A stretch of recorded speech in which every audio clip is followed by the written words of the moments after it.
are suing their neighbor, Scott Elam, for the cost of a baby macaw bird. Court come to order. All rise. Judge Judy enters. Have a seat, please. Kevin approaches. Hello, Judge. Hello, Kevin. Case 2194, Franchini Nunez versus Ellen. Thank you. You're welcome. Ms. Nunez, Yes. your husband? Yes, ma'am. You and Mr. Allen? Elam, Your Honor. Elam are neighbors. Yes, ma'am. And you have backyards that are joined, separated only by a fence. Yes, ma'am. What kind of fence? It looks plastic. I'm not sure. It's Who a has a vinyl picture of the Your Honor. fence? Scott hands a document to Kevin. And you each have, as would happen, dogs, same breed. No, ma'am. What do you have? I have a Shetland sheepdog and a Dutch shepherd, ma'am. And what do you have? I have shepherd mixes. How many dogs? 2, Your Honor. And you have 2. Yes, ma'am. This is what the case is about.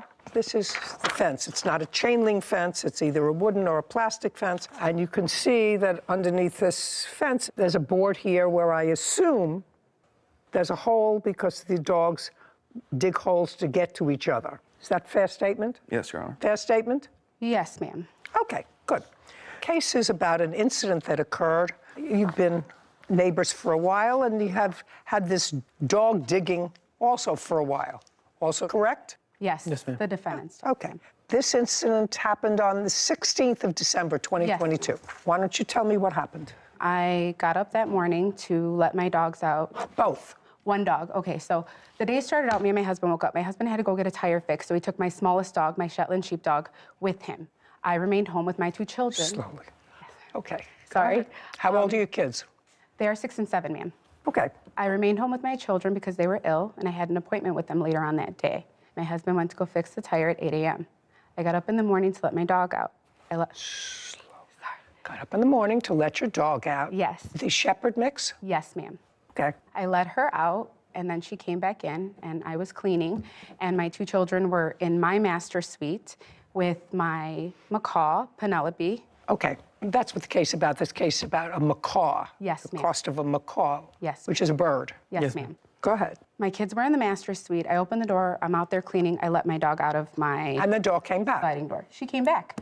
Well, then she stayed by the door. Now, none of my windows have curtains, so I can... Just a second. So then, but she stayed by the door, but she was inside? She came back inside. I shut the door. This was 20 minutes went by. She's by the door. She's crying.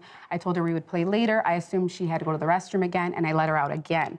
She stood on the step, but she didn't go further than that, and she was just kind of staring out. From the left side of the house is where the defendant's dog, Bella, charged in my home. And then when I tried to grab her... When you say his dog, Bella, Yes. came into the side and ran into the house, that doesn't... Somehow, if the dog, Bella, came out and your dog was on the step, it would seem to me it would stop on the step at first to sniff, play with your dog if your dog is sitting outside. I mean, I have dogs.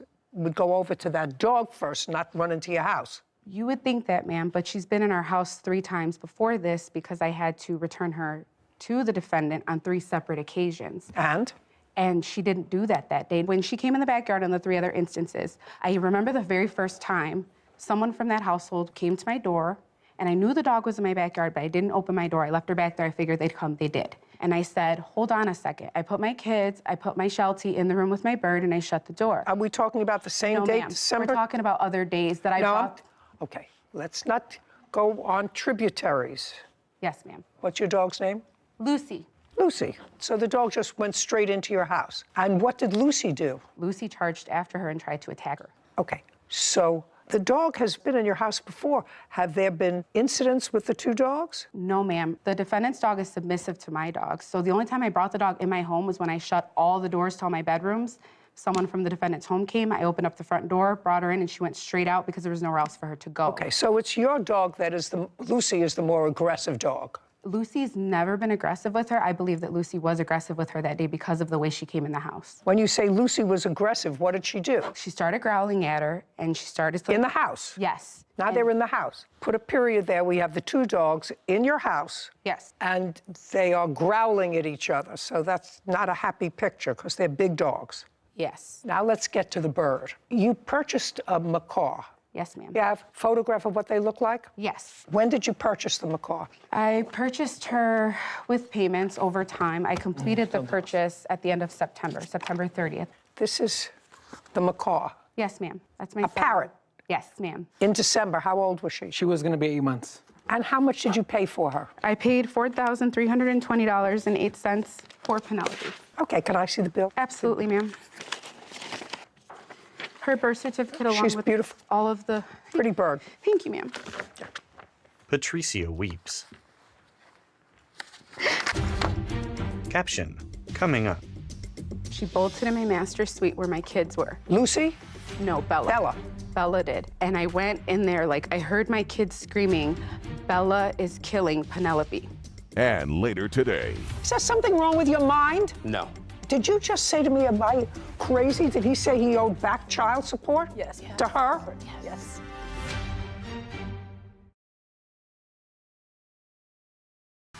A courthouse. The Judy Justice logo appears.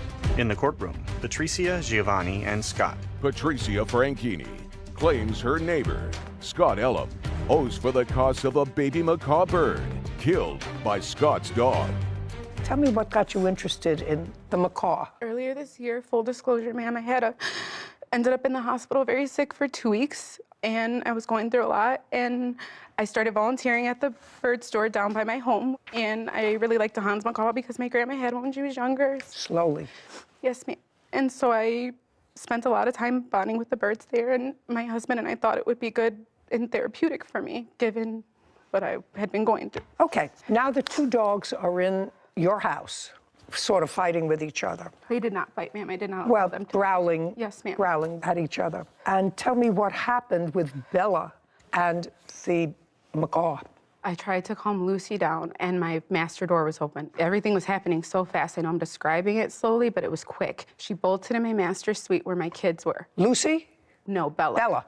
Bella did. I heard my kids screaming, Bella is killing Penelope. And That's the bird. Yes. And I tried to get to Bella. I couldn't.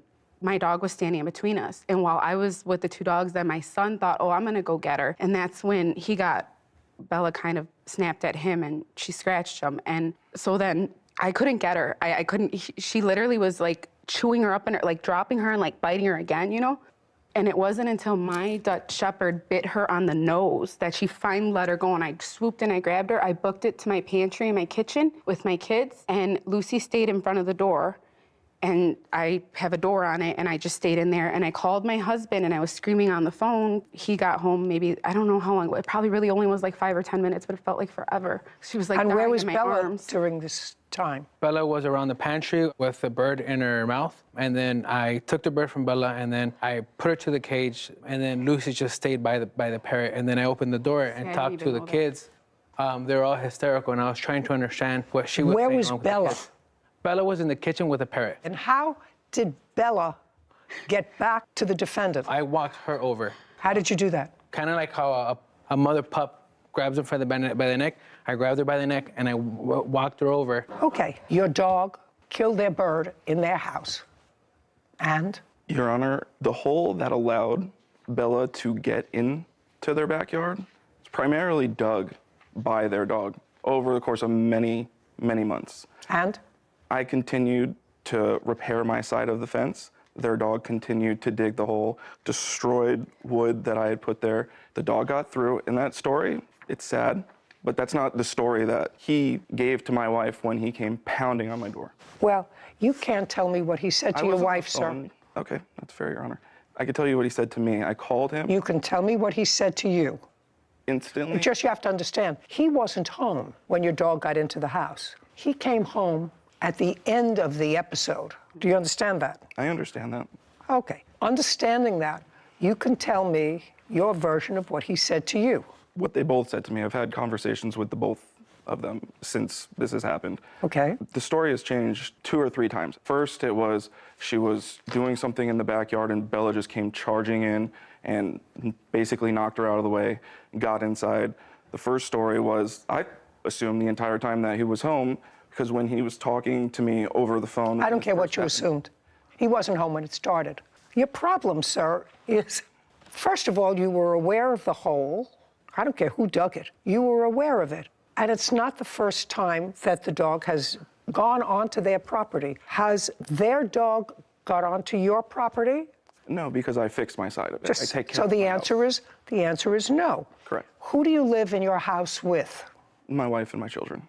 How old are your children?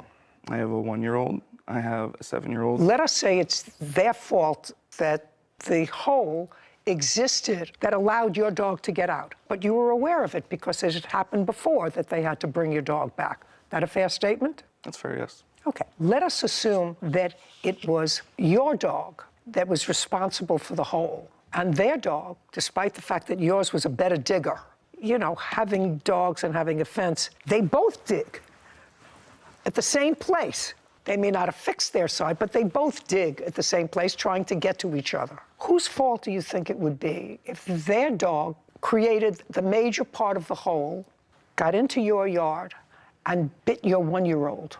Whose fault would that be? I think it would be equally our faults. Really? Absolutely, yeah. Really? For digging, for not taking care of your property, absolutely. Really? I actually find that answer sort of bizarre. I would take responsibility if my child got hurt due to something that I didn't take care of. Absolutely, I would. Well, you may feel guilty about it, but you would certainly want them to pay all of your child's medical bills. No, I would not. Well, then you're a better person than the law is, sir, because your dog was outside of your control, clearly, because it got into their house. It was something that you were aware was a possibility, no matter who dug the hole, so you were aware because it had happened before, and your dog caused damage, and the damage your dog caused, and I'm putting the emotional distress, these 2 young children, and the plaintiff seeing your dog kill this bird that they had been paying off so much per month for a very long time. Putting aside that, they paid $4,300 for this property that your dog destroyed. And that's your fault. You're responsible for that. So if, because of this problem, and your dog has a problem, and their dog has not come onto your property, but your dog comes onto their property, then you have to say, you know what? I'm not letting my dog go out unsupervised because it has created trouble in the past. May have been their fault because they didn't fill in the hole as quickly or as carefully as you did. But you knew that that happened, and you're responsible for the damage. It would be no different than if the dog ran inside, and as she was trying to get the dog bit her, and she had to have surgery, and she had to have a plastic surgeon deal with reconstruction. Who do you think would be responsible for that? That would be you. And just because it's a poor little bird that happened to be the victim of this doesn't make you any less responsible. Judgment for the plaintiff in the amount of $4,300. We're finished. Court is adjourned. Outside the courtroom, Patricia, then Scott. I feel like it was justice for Penelope. When a homeowner doesn't take care of their property and someone lets another dog in their house, they shouldn't be blaming other people for that. It was extremely difficult to hear my kids screaming like that and do nothing to calm them down. The judge's ruling is the judge's ruling. I hope that he never gets another pet again. I don't think there's gonna ever be a relationship, which is totally fine by me. Sarah and Judy.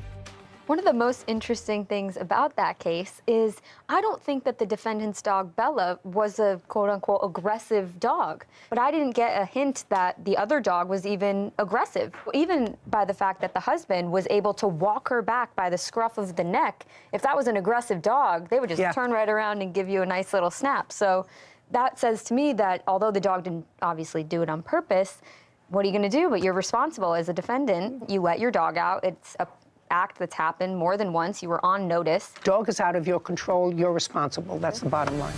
Case 2202, Young versus Buchanan. All parties, please come forward. Essie Young is suing her granddaughter's father, Keith Buchanan, for an unpaid loan she gave him for a car. Judy. Miss Young, the defendant is married to your daughter? No. He is the father of your grandchild. Yes. Do he and your daughter live together? No. Where does your daughter live? In Maple Shade? Were they ever married? No. They have one child? Yes. Who's 12? Yes. Did you live together with Miss Young's daughter? Well, at one point, she lived with me in Maple Shade. How long ago? This was 2010, 2011. You mean when your daughter was a baby? Yes. How long have you had custody of your granddaughter? 11 years. My daughter never stayed with him. I don't know that. He says she did. Yeah, but she did. Caption, coming up. So she got that money that he owed her for child support, for taking care of his daughter, and he wrote that off of the loan. Is that what you're telling me? Yes.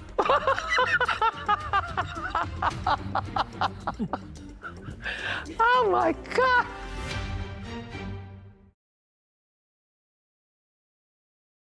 A courthouse.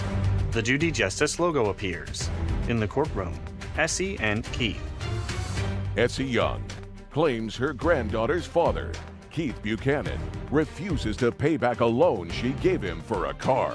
This is a very simple case, because I don't have to get into the history of why you have custody of your granddaughter. Yes. Mr. Buchanan, according to you, asked you for a loan to buy a car. Yes. When was that? Before he got it, he was calling every day. Did you maintain a relationship with him? Yes and no. Would he visit his daughter? No. Ever? Once in a blue moon. Okay. I usually have to take my granddaughter to see him. Okay, it was sort of odd to me if he was never married to your daughter, so they didn't have a formalized relationship. They don't live together now. Why would you loan him? I know that you did. Mm-hmm. Why would you loan him money? My granddaughter. Except you're a very nice person. My granddaughter asked me to. She said, "Grandma, would you please help my dad?" I told her I really don't want to. And she said, "Could you please do it for me?" Oh, different story. Yes, and then I said, okay. Okay, so you discussed with your daughter during one of these visits that you needed money to buy a car? No, never did. You never did? No. Who is this person? That's my wife. Does she work? Yes. Do you work? Yes. Well, why would you ask your daughter's grandmother, who takes care of her, who's always taken care of her? You don't, neither does her mother. Why would you not ask your wife's family? You both work, take out a loan. Why would you go to her and ask her for money? But it was a situation that happened and I lost my previous car. I contacted Essie, I talked to Essie. No, I'm asking you why you would ask her.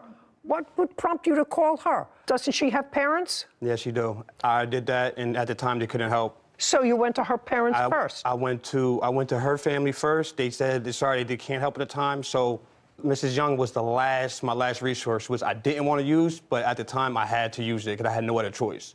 I had to hurry up and get a vehicle. Well, why didn't you take out a loan? Actually, I couldn't. What do you mean you couldn't? Because my credit's not all that great. I tried to take out loans. I tried to go. Does your wife have a car? Yes, she has a car. Okay, why don't you use her car? She worked. I work an hour and a half away from home, and she worked too, and we worked around the same time. How much money did you borrow from her? $2,000. How much did you give back? $912. $912. Show me. Keith hands documents to Kevin, who brings them to Judy. On page 4, May 5th, 2022, she got $912. From what? From my taxes. And we agreed on once I filed my taxes, I would give her $2,000 for my taxes. She got $912 from them, that same taxes, because I owed backup child support. So she got on top of my regular payment for child support plus $912. What? Is there something wrong with your mind? No. Did you just say to me, am I crazy? Did he say he owed back child support? Yes. And so she got that money that he owed her for child support, for taking care of his daughter, and he wrote that off of the loan. Is that what you're telling me? Yes.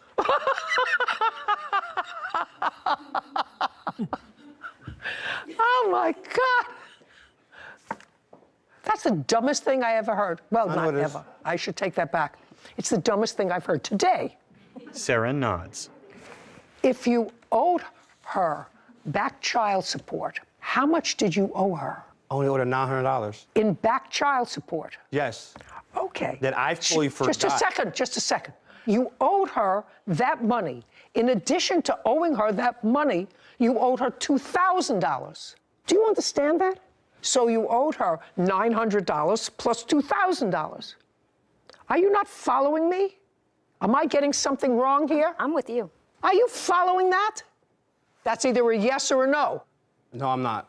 Okay, well, I'm going to repeat it again. What you said was they took money out of your taxes for back child support, $900.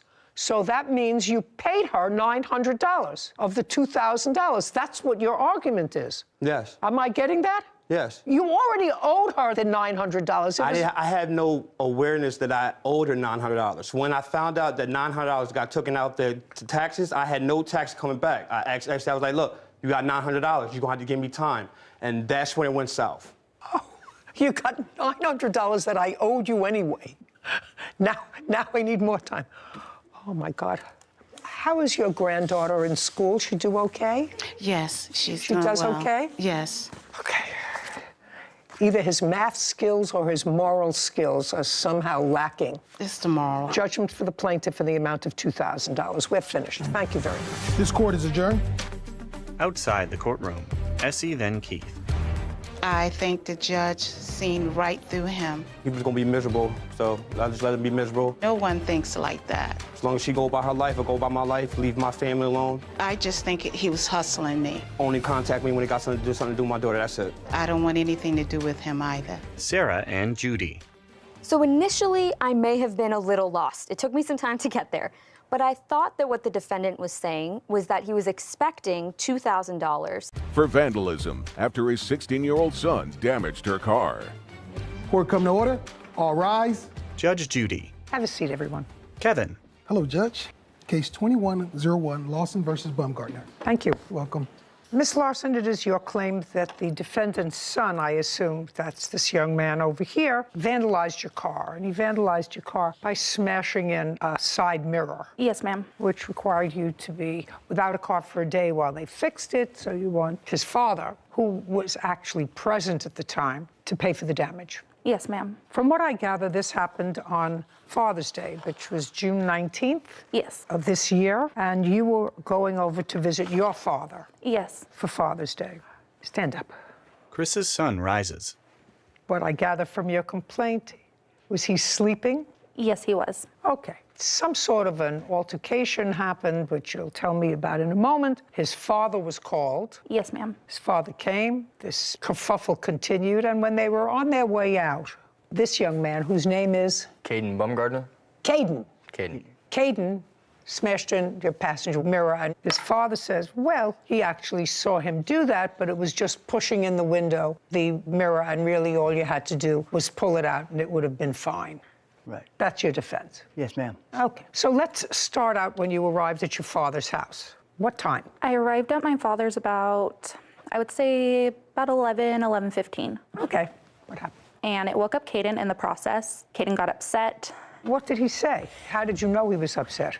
He started screaming and pretty much saying, why the heck are you coming in here, waking everybody up? You have no right to. Okay. And then after that, Caden got up and started yelling, started punching the walls, screaming. My father went in there, and then his father, Chris, ended up getting called to come get Caden. How far do you live from where Miss Larson's father lives? About 7 miles away. How old is your son? He's 16. Is he the oldest one of your children, in the middle? The youngest. Any other children at home other than him? No, ma'am. So he's the baby and he's home? Yes. Who sets the rules for him? Well, I do. Where did you think he was going? No, I knew he was over they had something to do for Mother's Day, and then they had That was another... Father's Day. Well, I know, but I'm saying for the entire Mother's Day is in May, Father's Day is in June. But they usually don't have carryovers. Planned, I don't know. But anyhow, yeah, he was over there. Times have changed, life has changed.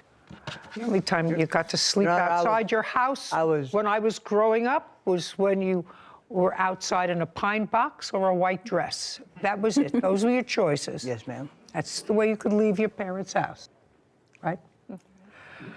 I chose the dress. All right. Now, Caden, I'm going to come around to you because, you know, we're not talking about somebody losing 2 pints of blood. Yeah. Or somebody losing a finger. Yeah. I know what it's like to wake up a teenager at 11:30 in the morning. Mm-hmm. I'm usually ready for dinner at 11:30 in the morning. But teenagers, you know, they're still growing, so they sleep late. But you were particularly annoyed when Miss Larson came in, right? Yes. Why? Well, she did put it the right way, but she didn't put it the right way because... But just tell me why. Well, Don't look at her. Talk to me. She didn't just wake her up. She came in there loud. When she walked in, Caden, to a room in her father's house, what did she say? And tell me in what tone of voice she said it. She said in like a excited voice, but not like a mad voice, excited voice. All right, and that got you mad. No, that's not what got me mad. What got you mad? By the time I could even finish my sentence, she's already busted in through the door and was in my face saying, you got something to say to me. Just a second. You're not following me. She came in, and the first thing you said was she was talking too loud, and I want to know what you said to her. I didn't say nothing to her. Nothing. Nothing. I didn't even look at her. And then she left, so... She cussed at me, but then she walked in there and she later said... Who cussed at you? Her. And then she later said that just she a was second, I didn't get to that part, that she cussed at you. If you didn't say anything to her, what would she cuss at you? Because she got a phone call from her saying that she wants me to get ran out of the house. That's how this all started. Just a second. Oh, that's a different story. Okay, so what you're saying to me is you believe that she came over for the purpose of getting you out of the house. I believe so, yes, because that's what I got told. Well, let us assume for a moment that's true. That would sound right to me. Get him out of the house. It's 11:30 in the morning on Father's Day. We want to have a party here. Get him out of the house. That would sound right on the money to moi. Right on the money. I mean, if that's what it was about. So I don't care if that's what it was about or not. Okay, your father comes. What happened when you got there, sir? When I showed up, I went to the door, I knocked on it, they answered the door, it was pretty chaotic. Look at me. It was pretty chaotic. Describe what chaotic is. Okay, there was a bunch of yelling and screaming going on between Caden, my son, and the plaintiff. And Miss Larson. Miss Larson, yes. And I told my son, I said, hey, you just need to step outside and let me figure out what's going on here, and I'll be right out. I tried to talk to Mark. Mark come out of the room. Who's Mark? That's the father. He was being very disrespectful, he said, and he said he wanted him to leave. I said, okay, that's no problem, I'll get him Just out a of here. second. The father came out of the room and said, I want Caden to leave. Right. And did he leave? When I come and got him, we left, yes, we did. And he walked out the front door. Yes, he did. And when he walked out the front door, he passed the plaintiff's car. Yes, I believe so. What do you mean? You wrote it in your answer, sir. Yes, I so did. the answer is yes. Yes. And you saw him do what to the mirror? Caption coming up. Don't minimize what he did. I would have slapped him upside the head if I saw him take his hand and knock off somebody's mirror. I really didn't mean that. I don't believe in corporal punishment. Amen. And later today. What do you think that I think of a person who says, okay, I'll go with you to this very, very sad time? Someone who I've been close and intimate with for months, but it's going to cost you $900.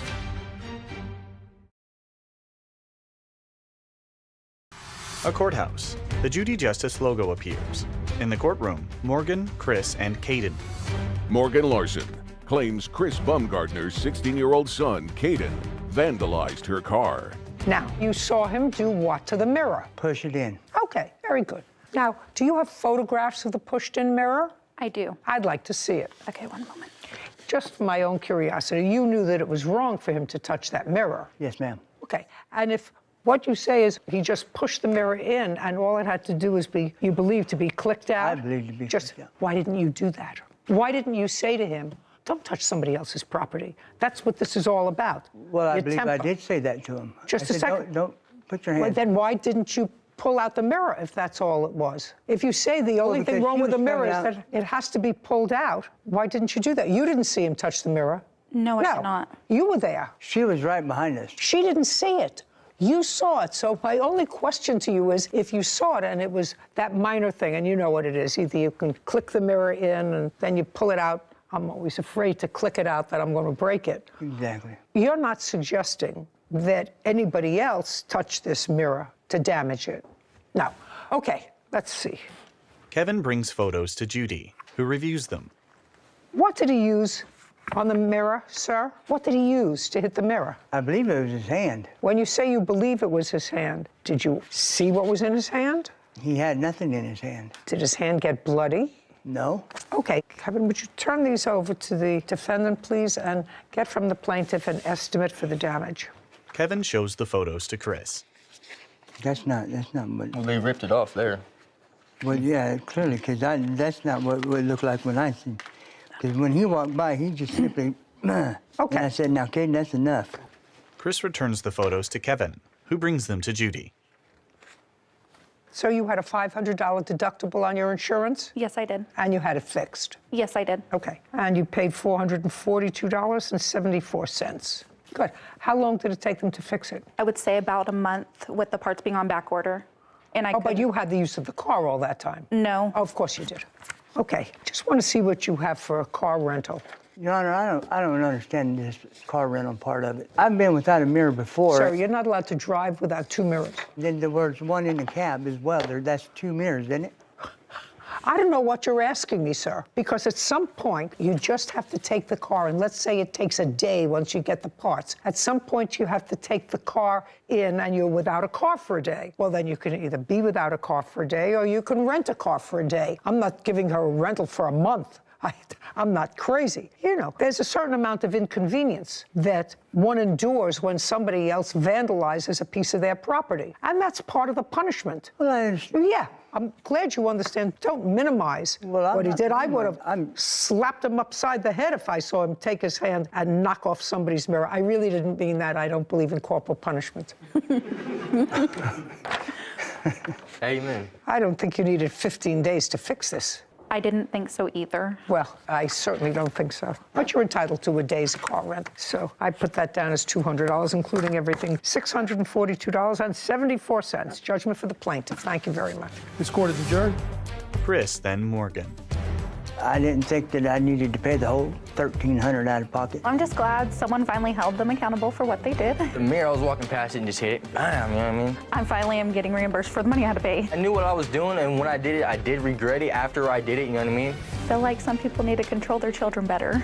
Judy and Sarah. It's also a sign of the times that this father did not own up to what he saw. I will say he was on the more responsible side of parents than some that we've seen here. He said, I said, Caden, what are you doing? This is not how you act. This is not how you behave. So that I almost appreciated. But he didn't take it as far as you or I would have liked. As far as knock at the door. I know this is hot. My son did something wrong. I'm going to pay for it. Yep. Whatever it is. I have to come into the 21st century kicking and screaming. I'll try and help you as much as I can. Thanks.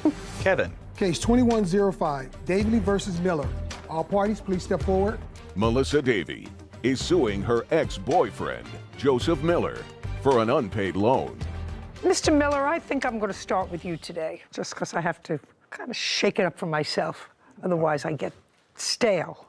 You and Miss Davey were sort of in a relationship for a brief period of time. Yes, Judge. Never lived together. No. There came a time when you wanted a new car. Not a new car, but a better car.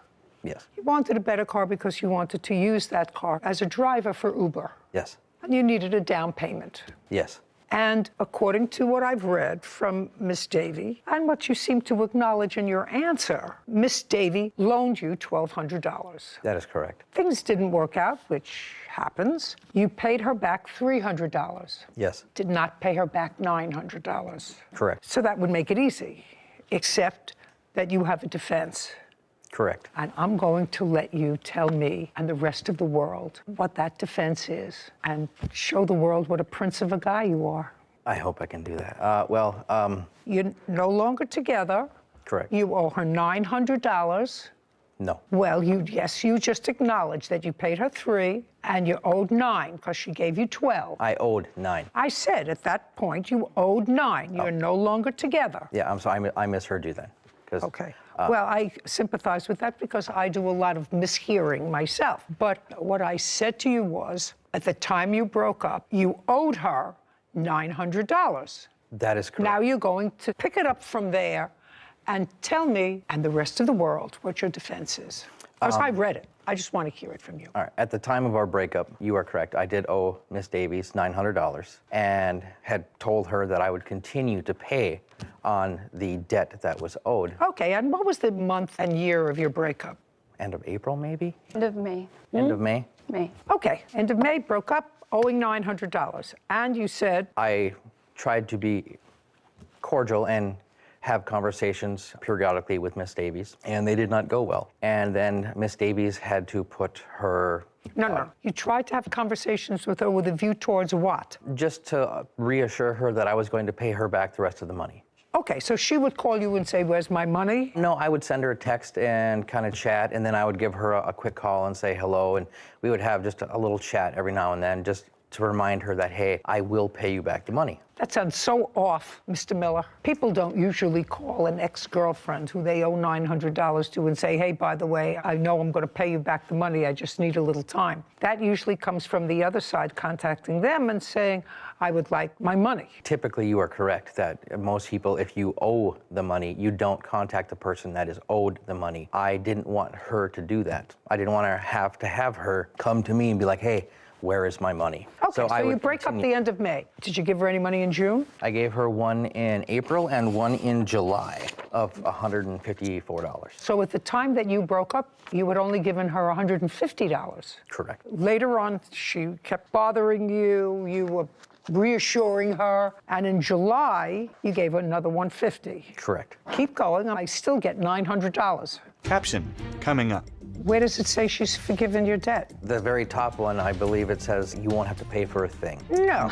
And that was... No. Miller, this doesn't say she's forgiven your debt. Melissa grins. A courthouse. The Judy Justice logo appears. In the courtroom, Melissa and Joseph.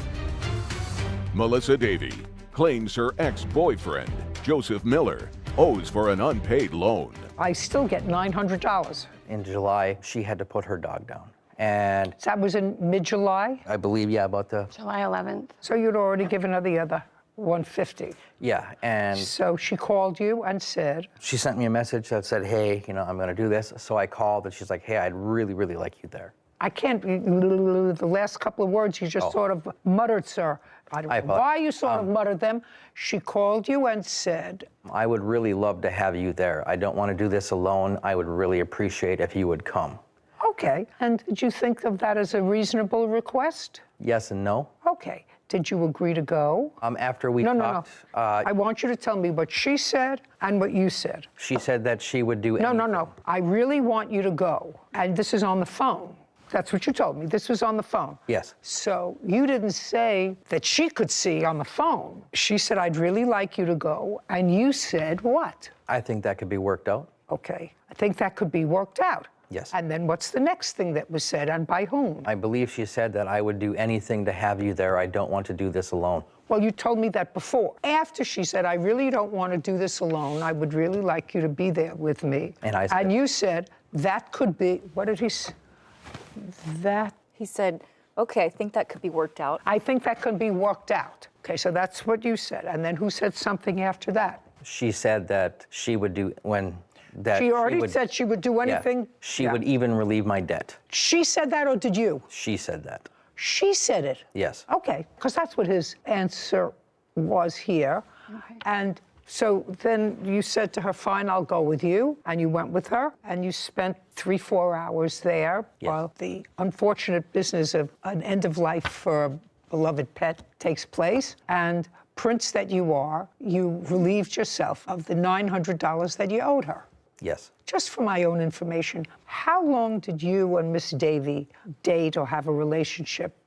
A month, 2 months, 3 months? 4 months. 4 months. Did you get close? Tried. Both of you, or just she? Both. So you tried to make it a warm, close, intimate relationship. As best we could, yes. And when you needed some help, she offered to help you.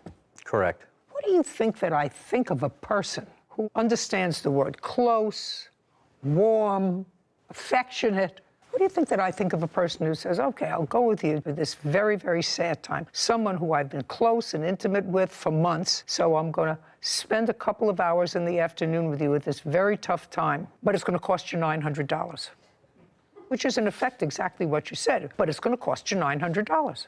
Let us assume that I believe you, a reasonable ex-boyfriend who wanted to be, as you said, I didn't want her to have to come and chase me. I wanted to assure her.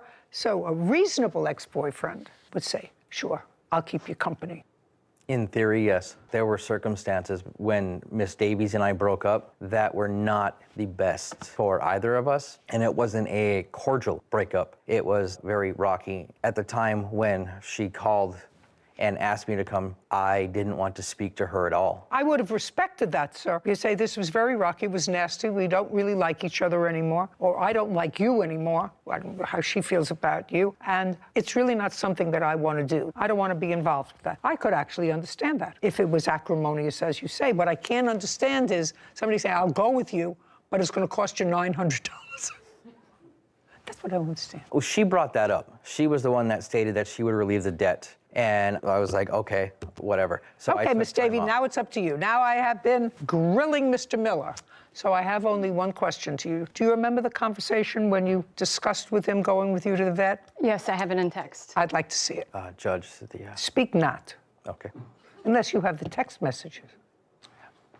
This is the date I called to make the vet appointment. Kevin brings Melissa's phone to Judy, who examines it. Sarah, can you tell me what dates these are? Sure. If you go up, these were all Saturday, July 9th, and if you pull over, you can see the time. Judy continues to examine the phone. Well, I'm looking at all these, and I don't see anything about her saying to you, if you come with me, I'll forgive your debt. So if you have one of those, I'll take a look at it. The very top one. That was after a phone conversation with Miss Davy? Just a second. Where does it say she's forgiven your debt? The very top one, I believe it says you won't have to pay for a thing. No. And that was... No. Miller. Miller. You know what I'm talking about, sir. She tells you to keep your gas receipts. So if you're coming to help her, it's not going to cost you anything out of pocket. This doesn't say she's forgiven your debt. You have family, you have siblings, parents, anything? Yes. Yeah, well, they're going to be disappointed in you, Mr. Miller, because it's not princely activity. It was clear to me from reading the plaintiff's notes to you that at least it appeared that she was struggling more with the end of your relationship than you were. That's just what it appears. And I'm a pretty good judge of that. And you sound like an intelligent man, soulless, but yet intelligent. So if you have any emotion whatsoever, you can look at this and say, this is a lady who's sort of struggling. Let me see how I can take advantage of that. I owe her $900. And I'm going to figure out that if I do this for her and it's really important, I shouldn't have to pay her back the $900. Unprincely, Mr. Miller. Judging for the plaintiff in the amount of $900. We're finished here. This court is adjourned. Outside the courtroom, Joseph and Melissa. People just sometimes don't agree. It was very clear cut. At the time, I was very upset with her. I think he tried his best to just keep things cordial. Move on and move forward. Another wonderful relationship that's hopefully will not end up in court. Sarah and Judy. It intrigues me how men can make the jump from keep your gas receipts to you don't have to pay me your $900 debt. We read the messages and we were unclear as to what debt forgiveness in the messages. We didn't see it. He handed us the exact same text that we had read on her phone. He said, yeah, that's what that means. I think he knew what it meant, because if you checked out his smirk when he handed me just that one piece of paper, he knew that when he says, keep your gas receipts, I don't want it to cost you anything to come with her to the vet. Having Charity Hoovener for the cost of a golden retriever puppy. Court come to order. All rise. Judge Judy enters. Have a seat, please. Kevin approaches the bench. Case 2188, Slaniger versus Hoovener. Thank you. You're welcome. Ms. Saniker, is this your boyfriend? Hi, yes. This is my boyfriend and the father of our 2-year-old child. Okay, you could stand up with her. In addition to a 2-year-old child, you also had 2 dogs. Where were you living at the time of this incident? So we were living in our house. In your house where? In Radford, Michigan. Do you own the house or rent it? We rent it. Are you still living there? Yes, we are. Do you work? No, You're not, the answer is no. I am a writer. I'm also 2 months pregnant too, so. The question is, do you work and make a living? Yes. At what? Writing. Okay. Who do you write for? Myself, self-publishing. Well, how much money did you make last year self-publishing? 0. 0. Yeah. So the answer is, you don't work and you don't make any money. And what about you, boyfriend? I currently, at the moment, am a custodian for the Hills School District. Okay, and how much do you earn? I earn $16.50 an hour. And what's your rent? It's $14.45. Who pays it? There's no question you don't. He does. I do. Impossible. Not at $16 an hour. Our brother currently lives with What? my brother lives with us as well, so we have a roommate. That's how we pay for it. And he pays some of the rent? Yes. Is your rent current? Yes. And you have a car? I do. So you have car and insurance. You have a car? Well, somehow you're very economical. Now, you had 2 dogs. You had financial hardship, according to your complaint, and you could no longer take care of the dogs. Is that correct? Yes, that's correct. What kind of dogs were they? Our 1-year-old dog named Courage, he is a Border Collie, an Australian Shepherd mix. He's a Border Collie? Yes. Where did you get him from? We got him from a breeder back in 2021. It was probably December 2nd of 2021. And what was the other dog? The other dog, her name was Danny. She was a purebred golden retriever puppy that we had purchased October 7th, 2022. Yeah. Okay. Now, how much did you pay for the Border Collie? We paid $500 for the Border Collie. I'm still figuring out how you're all budgeting. And how much did you pay for the Golden Retriever? We also paid $500 for the Golden Retriever. Where did you get the money from? A tax return. So let me understand this. You have a 2-year-old baby? Yes. You have a 2-year-old baby. You got tax returns from the only income from the house, which is his, where he earned $16 an hour. And what you did was you spent $1,000 of your tax return on 2 dogs. I just am clarifying that in my own mind. Huh? Yes. Yeah, that would be a right. Okie dokie. When you could no longer either physically and or financially take care of the dogs, you put an ad on the internet. What part of the internet? We put the ad on Craigslist and Hoobly. Craigslist and? Hoobly. It's like another Craigslist type online. You have a copy of the ad? Yes, I do. I'd like to see them. Brianna hands a document to Kevin, who brings it to Judy. She reviews advertisements featuring images of 2 dogs. Okay, so you put ads for both dogs. One, you said small rehoming fee, not a breeder, needs a new home, call for details. The other is the 1-year-old Border Collie Aussie mix, and you had rehoming fee of $200. Yes. Okay. This says absolutely nothing about fostering short term, you get the dogs back, nothing. And no other criteria in here. Yes. Nothing. So this is your complaint. The defendant answered your ads. You brought the 2 dogs over to her. She gave you $100. Yes. Yes. You left the 2 dogs with her. You were on your way back to wherever you lived, in the car, and according to you, you had a change of heart. Yes. Yes, Your Honor. And you called her and you said to her, we're coming back. Yes. How long did that process take you? It was within the 2 hours we had left. So within 2 hours, you called her and said, I changed my mind. Yes. And what did she say to you? She had said that she had given the dog away. One of them? One of them, yeah. Okay. She said, I gave the dog away. Did she tell you to whom? Did she tell you what circumstances? Did she tell you? She said that she had given the dog to a lady named Cindy, and she mentioned that she gave this Danny to... You have text messages? Is what you're reading from text messages?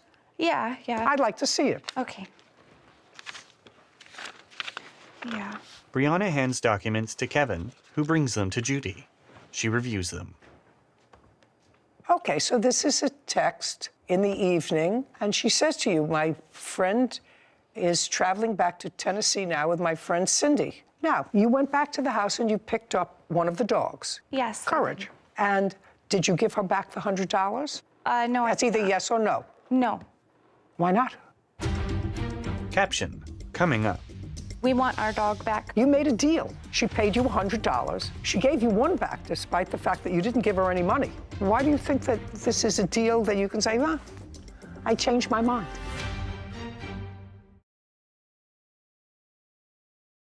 A courthouse. The Judy Justice logo appears. In the courtroom, Brianna and Charity. Brianna Sleneker claims her buyer, Charity Hoovener, wrongfully gave away a golden retriever after promising to keep the puppy. Now, you went back to the house and you picked up one of the dogs. Yes. Courage. And did you give her back the $100? No. That's either yes or no. No. Why not? Because she kept the other dog, Danny, which was a purebred golden retriever. The condition was to have both dogs together. Okay, show me where that is. Show me something in writing where that was a condition. It certainly wasn't in your ad. It certainly wasn't in your ad, which just said you needed to find new homes for both your dogs. It was. Did you ever say anything to the defendant about getting a better offer for the golden retriever? No. Yes. Did you ever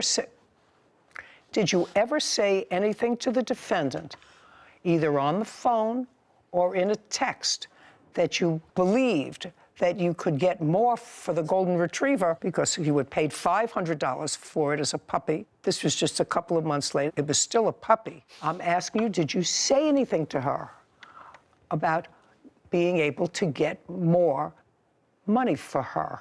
No, I did not.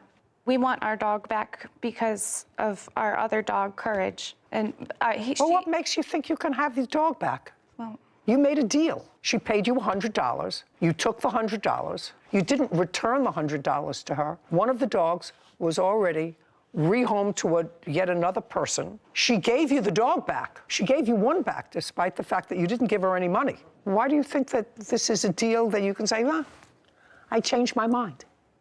What makes you?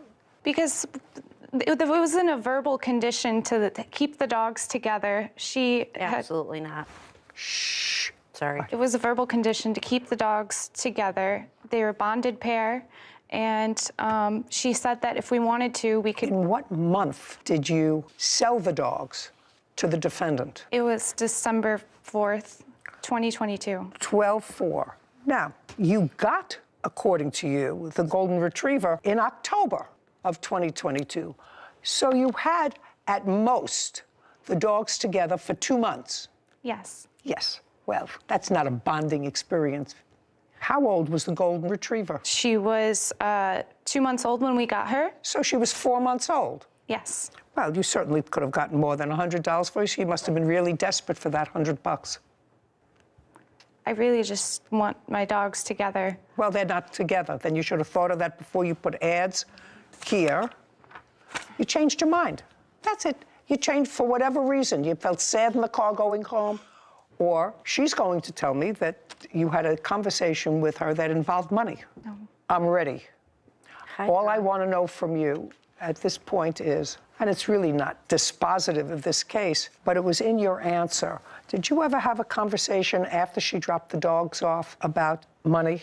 Yes. Tell me about the conversation. When was it? Was it in the car? Or it was by my door, by my side door. When? At what point in this? When they came back? Or when they came back, she said, I got offered a lot more money for this dog. I think you're a scam artist. Yeah. And I want what's due. I want the rest of my money. What the rest of your money? No. I don't know. No, Your Honor, no. Never said that. Yes. No. She got offered more money, Your Honor. She certainly could have gotten more for this golden retriever. She certainly could have gotten more money for the golden retriever than the $100 that you gave her for both dogs. Yes, for both. But she accepted the $100 and she never returned the $100. That's it. Finished. What? Your Honor, I wanted to keep Courage, and my friend here, Cindy, took Danny. Oh, so you have the other dog? I do, yes. I have the other dog. Well, step up. So you were going to Tennessee? Yes. Yes. Okay. Tell me about the conversation that you had with Ms. Hovner. Yes. On the date that they dropped the dog off. Okay. She had called me and let me know that first of all, I believe is her name, was going to drop the dogs off. When did you have this discussion? That was on the 4th, on December 4th, 2022. She called me, I would be guessing, I don't know, I'm gonna say maybe 5 in the afternoon, and told me that, I think her name's Brianna, was going to be dropping the dogs off. For $100. For $100, and she asked me, do you have, $100? And I said, well, sure. So you gave her $100? I gave her $100 to give, yes. Brianna. And I was waiting, and she was running just a little late. We was going to Tennessee. We had to get diapers and stuff. So I left $100 with Charity, and I said, just in case she comes while I'm gone, you have the money to give her, and I'll come back when, you know, we're done shopping to get the dog. Okay. Now, when had you discussed with her the $100 for both dogs? Over the phone, Your Honor. Tell me about the conversation. The conversation went, we had discussed the 100 for both Courage and Do you have Danny. that in texts? Yes. I'd like to see it. Not all of them, just Not all of it? Just the one that she's asking about. Yeah. How is the dog? She's doing really good. Yeah, I got her to the vet. She's growing. Oh, she 2 weeks ago was her last shots, and she's already 41 pounds. She's just growing like a weed. Yes, yes. Okay, I'm going to read this to you. I am trying hard to come up with $100 more, dear. I have 100. And you respond to her, okay, we're just going to have to feed them bread until somebody buys them. Then she answers you, I will come up with the rest. You were just feeding these puppies bread? Caption, coming up. What's changed in your life financially that you think that you should be able to stretch your budget to feed so far a 40-pound dog and the other one? What's changed? Nothing.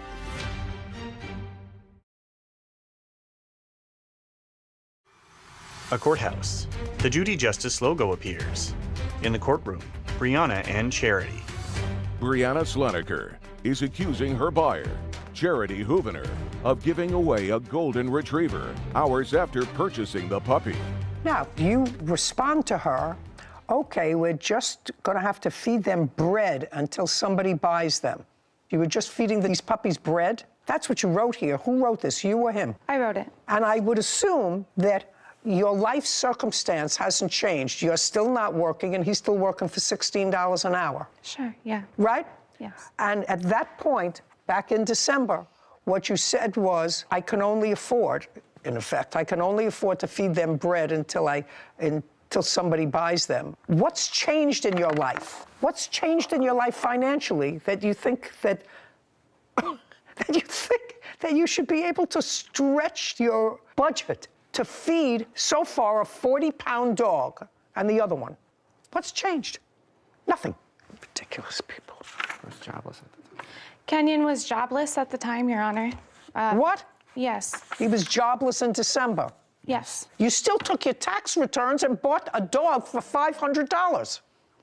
Duh. Judy reviews a document. She says to you, oh, they are both really fantastic dogs. And you respond, absolutely they are. It was a nice chapter to have them. Now their fate is with you or wherever their life journey takes them. Glad you have them now. That's what you wrote. Yeah. Yes. Yeah. Yes, you're right. I'm probably going to fall madly in love. Anyway, then you changed your mind, and they reached out to Pause Organization and had a chat about last night. Your suspected buyer is being rude to us, and we want our dog back. What's a Pause Organization? What is that? When we had met her at her house, I was a little uneasy about giving her the dog and taking into consideration the area we live in Metro Detroit. There's a lot of dog fighting there, so I had to be sure that she was trustworthy. So she had mentioned to me that she is a part of the Pause Organization, which is a animal-friendly organization. Okay. Oh, yeah. You say, now you want the dog back, and you say, option A, you pay us our asking price for the dog. What was your asking price? This is after you already got the $100. Okay, so now, after you got the $100, left the dogs with her, what was your asking price?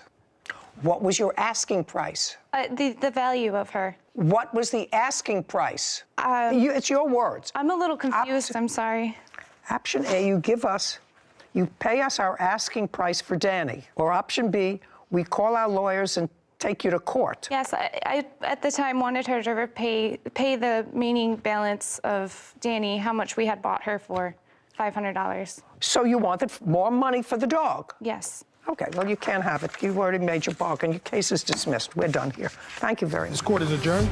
Outside the courtroom, Brianna, then Charity. I think that there's a lot of evidence, a lot of things that was left out and unsaid. I thought the judge's decision was fantastic. I just feel like everything wasn't said properly. That's probably on our part. I don't think it was necessarily fair, but that's her decision. Cindy and I wanted the best interest in these dogs. It just didn't feel right, so immediately we went back to get the dogs and keep them and bring them home. It was about money. Just stick it out next time. You know, don't trust everybody. I just feel as if these dogs were not taken care of. I hope she does have a good home. Judy and Sarah. You know, the sadness of that whole case for me, Sarah, is the mindlessness of these two young people. I don't know where they got the $500 during that 2-year period, an extra $500 to pay for each dog. Mm-hmm. I can only speculate. When I speculate, I say to myself, based upon my common sense, neither one of them look like they're robbing a store. No. So I have to say to myself, you know who bought them those dogs? The president. Because the only time you get that kind of chunk of money was at your stimulus or extended something. But even if it's extended unemployment, because he was unemployed, you have $1,500 a month in rent, you have a car, you have insurance, you have a 2-year-old baby. What kind of thought process goes into buying 2 expensive dogs? And Want big a dog? dogs. And big dog. Well, one of them was a big dog. One of them was a substantial-sized dog. Then you have a 2-year-old baby, and you're going to feed the dogs bread. So what do? You have another baby. That makes sense. Makes perfect sense. And I guess I get so excited about it because based upon my history, it's always the children that end up suffering. I knew you were going there. And it's true. Yeah. You're feeding a dog bread and think that that's an appropriate way to take care of an animal and trying to get it off your plate. The first thing I would be doing is making sure I didn't sign up for another child financially, responsibility-wise. Yeah, well, what are you going to do? Cut the baby's formula with water so that you can stretch it? I mean, they both look like they could use a good meal. I don't understand. I just don't understand the thought process. And it's always the innocents that suffer because even the dogs are innocents. Clearly, the babies, but clearly the dogs are innocents. You know, they just want to be fed and have a home with, you're not a 4-month-old. For unpaid expenses from their mother's funeral. Court come to order. All rise. Judge Judy enters. Have a seat, everyone. Kevin approaches. Good morning, Judge. Case number 2011, Rubin versus Rubin. Thank you. You're welcome. Mr. Rubin, this is your brother. Yes, it is, Your Honor. And this case involves sharing expenses for your mother's funeral. Correct. And it is your claim that your brother, who I believe was living with your mother at the time she died, Right. agreed to pay half of the funeral expenses when he received proceeds from a small life insurance policy that your mother had left. Yes, Judge. Our mother only left us a $5,000 life insurance policy. That's what the case is about. Right. Your brother's position is it's not his responsibility. He made no such promise. Of course, you do understand that without that promise to pay for your mother's funeral expenses, children aren't normally responsible for the expenses of their parent. You understand that? Yes, Judge. Mr. Rubin, when did your mother pass away? She passed away August 20th of 2021. How old was she? She was 86. And how long had you been living with your mother? Your Honor, I took care of my mother since 1991. Well, if you were taking care of her for almost 30 years, sir, what kind of physical malady did she have when she was in her 50s? She suffered from chronic kidney failure. When did that medical condition develop? Pretty close to 91. What is pretty close to 91? Beginning in the 90s, 91, 92, etc. So when you moved in with her, was your mother sick or was she not sick? She was sick. Did you live with your mother because it was not only good for your mother, but because it was good for you? That's Correct. what I'm trying to get to. The answer is yes. Yes, and you moved into your mother's house? Correct. That she owned or rented? She was purchasing it through a mortgage. She owned her home? Yes, ma'am. Was she working in the 90s? She was. Therefore, she wasn't incapacitated to the extent that she needed full-time care. At the beginning, no, ma'am. When you moved in with her, she was employed on a full-time basis, Correct. Sufficient enough to get a mortgage from a bank based upon her income. Correct. And what were you doing in 1991? I worked. For whom? Associates. For how long? Off and on from 91 till about 2 years ago. What does off and on mean? I had several jobs in between. I sold cars for various car dealerships, and I also owned several businesses. When you lived with your mother, who paid the mortgage? My mother did. Did you pay your mother for any expenses? Rent, gas, electric, phone, anything? Or did you live there and you had an agreement? You lived there, she wanted your company, whatever it was. She lived alone? At the time, yes. In 1991, she was just living alone? Correct. And I assumed, therefore, happy to have your company. Correct. I assume. Okay. So you made no payments to your mother? With the occasional help with some utilities or food, yes. Okay. So you were able, I assume, to save a substantial amount of money? Correct. Just for my own information, so that I can sort of put this thing together. Sure. You have stocks, bonds, savings? No, ma'am. What do you have? You were able to save a lot of money. How did you invest it? I invested in several businesses, which one is my liquidation company. What happened with your mother's house? When she passed, I was still residing at the house. I paid the mortgage by myself for the months of September 2021 as well as October 2021. And I remained there until, I want to say, February 2022. My sister is the executor of the estate, and she sold it just recently for $465,000. Okay, so what I'm gathering from you, you paid the mortgage, you say, in September and October, then you stopped paying the mortgage November, December, January, and February. That is correct, ma'am. But you lived in the house? I did. Rent-free, because you paid nothing? Correct. Where are you living now? I live in Nogales, Mexico. And you live in a house, you live in an apartment, ma'am. You pay rent? I do. Anybody live with you? No, ma'am. What's your rent? $250. Okay. And what was the mortgage payment in your mother's house? I paid $1,750 even. Are you the sister? Yes, Your Honor. Could you stand up for a second? I'm just getting some information. Tell me your name. Shannon Hayes. Miss Hayes, house was sold recently for $465,000. And what was left on the mortgage? $258,000 plus a $35,000 third mortgage. Your Honor, since her brother was not paying, since he wasn't paying, the house actually went into foreclosure. And so we had to get... Just to say, I didn't ask you anything. Okay, I'm just... Sarah Rose, $465,000 less $258,000.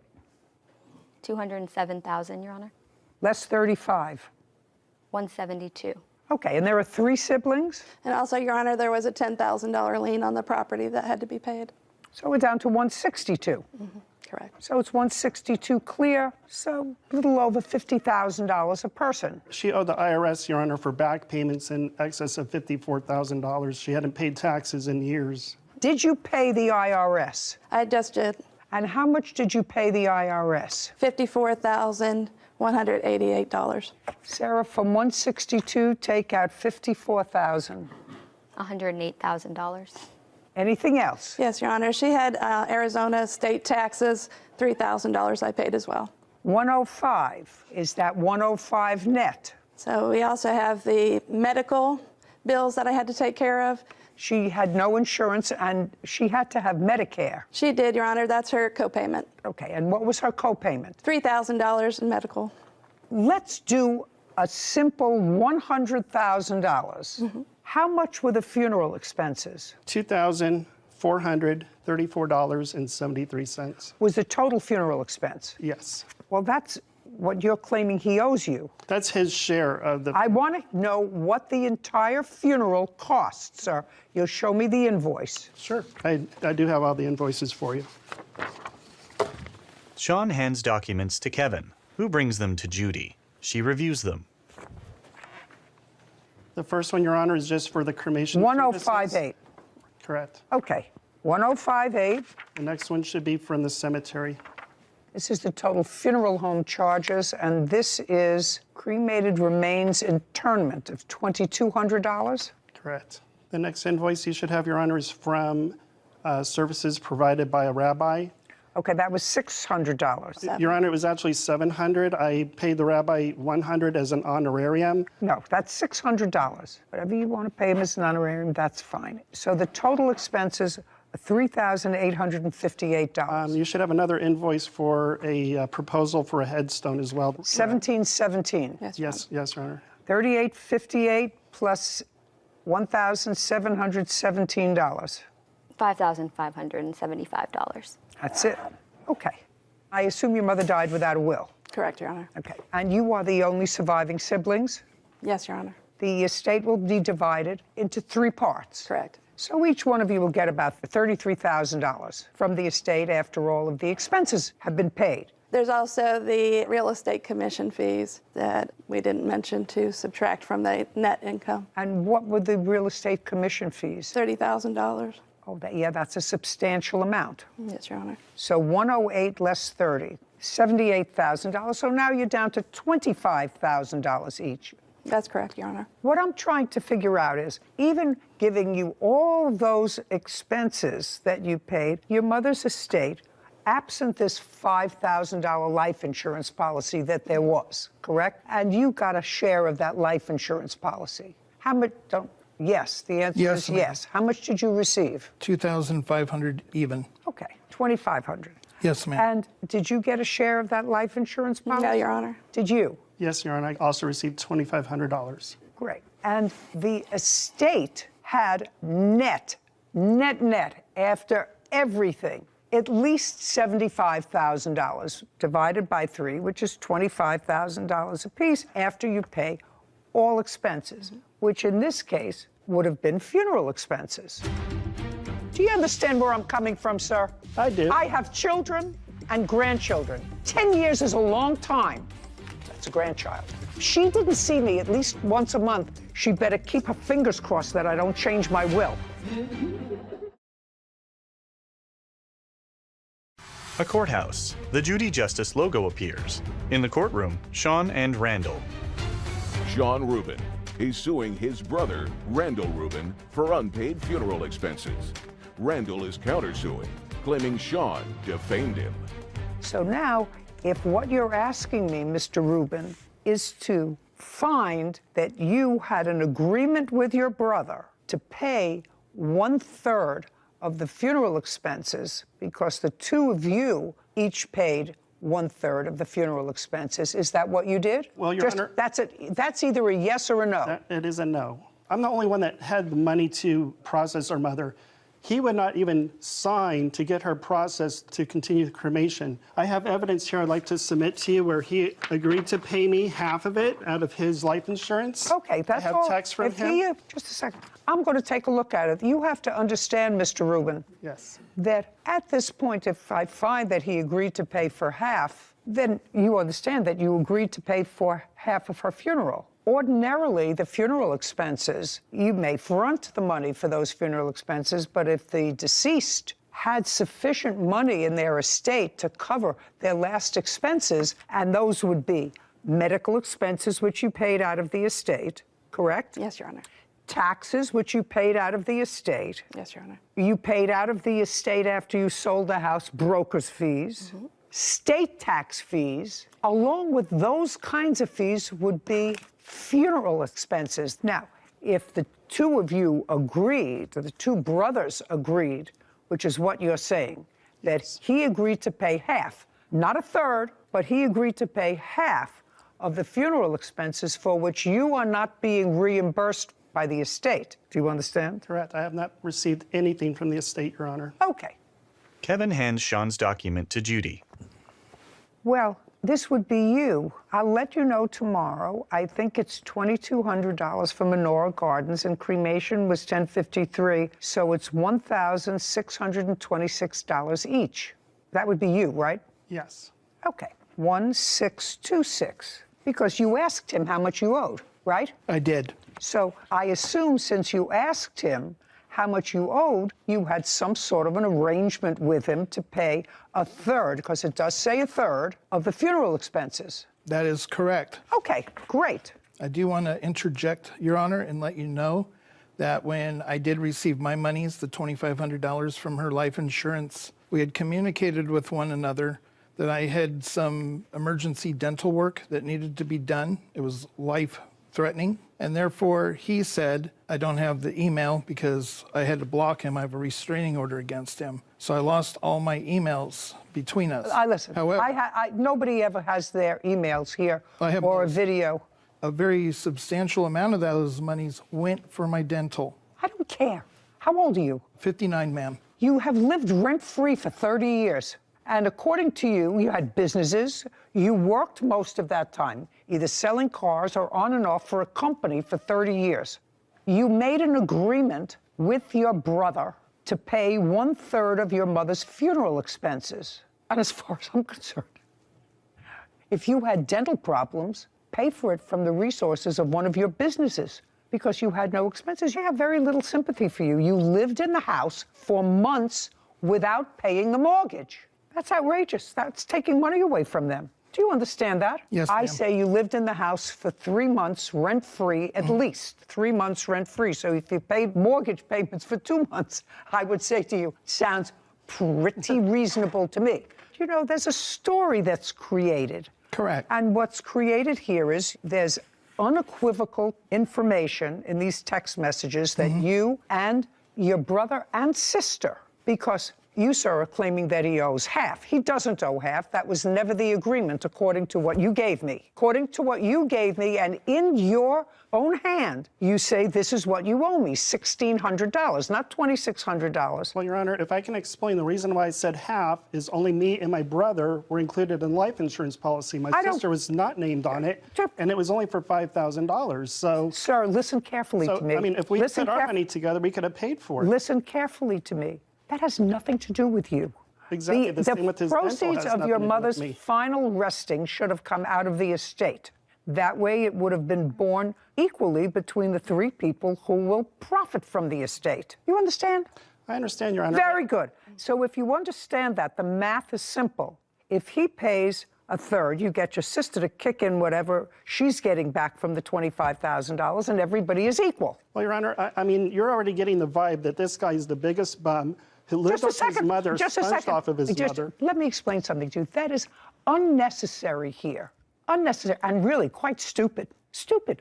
You handed me evidence, sir, that you made an agreement with him. He asked you what he owed. You told him. Yes. $1,600. That's what you told him, that he owes you, $1,600. That's correct. And each of you are getting a certain amount of money for nothing from your mother. I'm going to ask you some questions. Prior to her death, when was the last time you saw her? When was the last time you saw your mother? Month and year? I honestly do not recall, Your Honor. Okay, just a second. Was it in the decade that she died? Yes.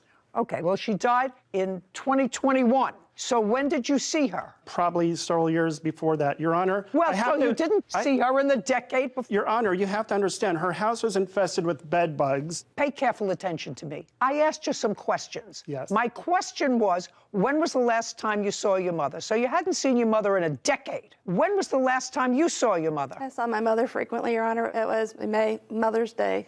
Okay, Mother's Day of 2021. And Your Honor, I'm not speaking to you. March of 2021. Prior to that, when did you see your mother? November 2021. Wait a minute. How could you see her in November 2021 if she passed in August of 2021? November 2020. Okay, May 2021, November of 2020. Prior to that, when did you see your mother? I saw her frequently because... No, not frequently. Month and year. I don't have the... Did you see her every month? No, Your Honor. Did you see her every 2 months? About that, yes, Your Honor. Okay, well, between May and November, that's more than 2 months. That's what you can remember. Yes, Your Honor. So it would be fair to say that whether he took great care of her and whether the house was clean or dirty or anything else, your 86-year-old mother lived with your brother, whether you like him or not, and you were totally disinterested in her. You're the one who started this, or I was about ready to finish this case, but when you say he's a bum, I say, you know what? This guy's got to be put in his place. He may have been, but he was the bum who took care of your mother. You started it. A courthouse. The Judy Justice logo appears. In the courtroom, Sean and Randall. Sean Rubin is accusing his brother, Randall Rubin, of not paying his share of funeral expenses. Randall claims Sean spread multiple lies about him. So it would be fair to say that whether he took great care of her and whether the house was clean or dirty or anything else, your 86-year-old mother lived with your brother, whether you like him or not, and you were totally disinterested in her.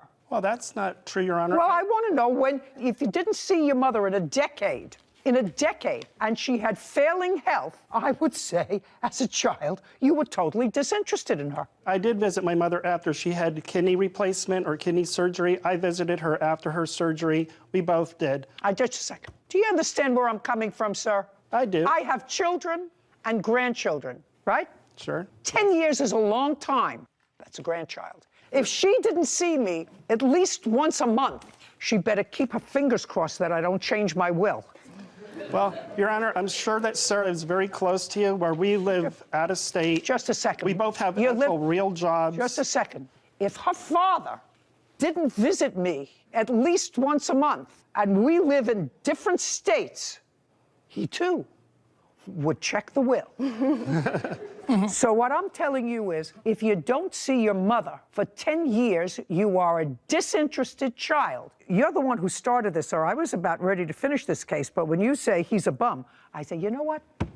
This guy's got to be put in his place. He may have been, but he was the bum who took care of your mother.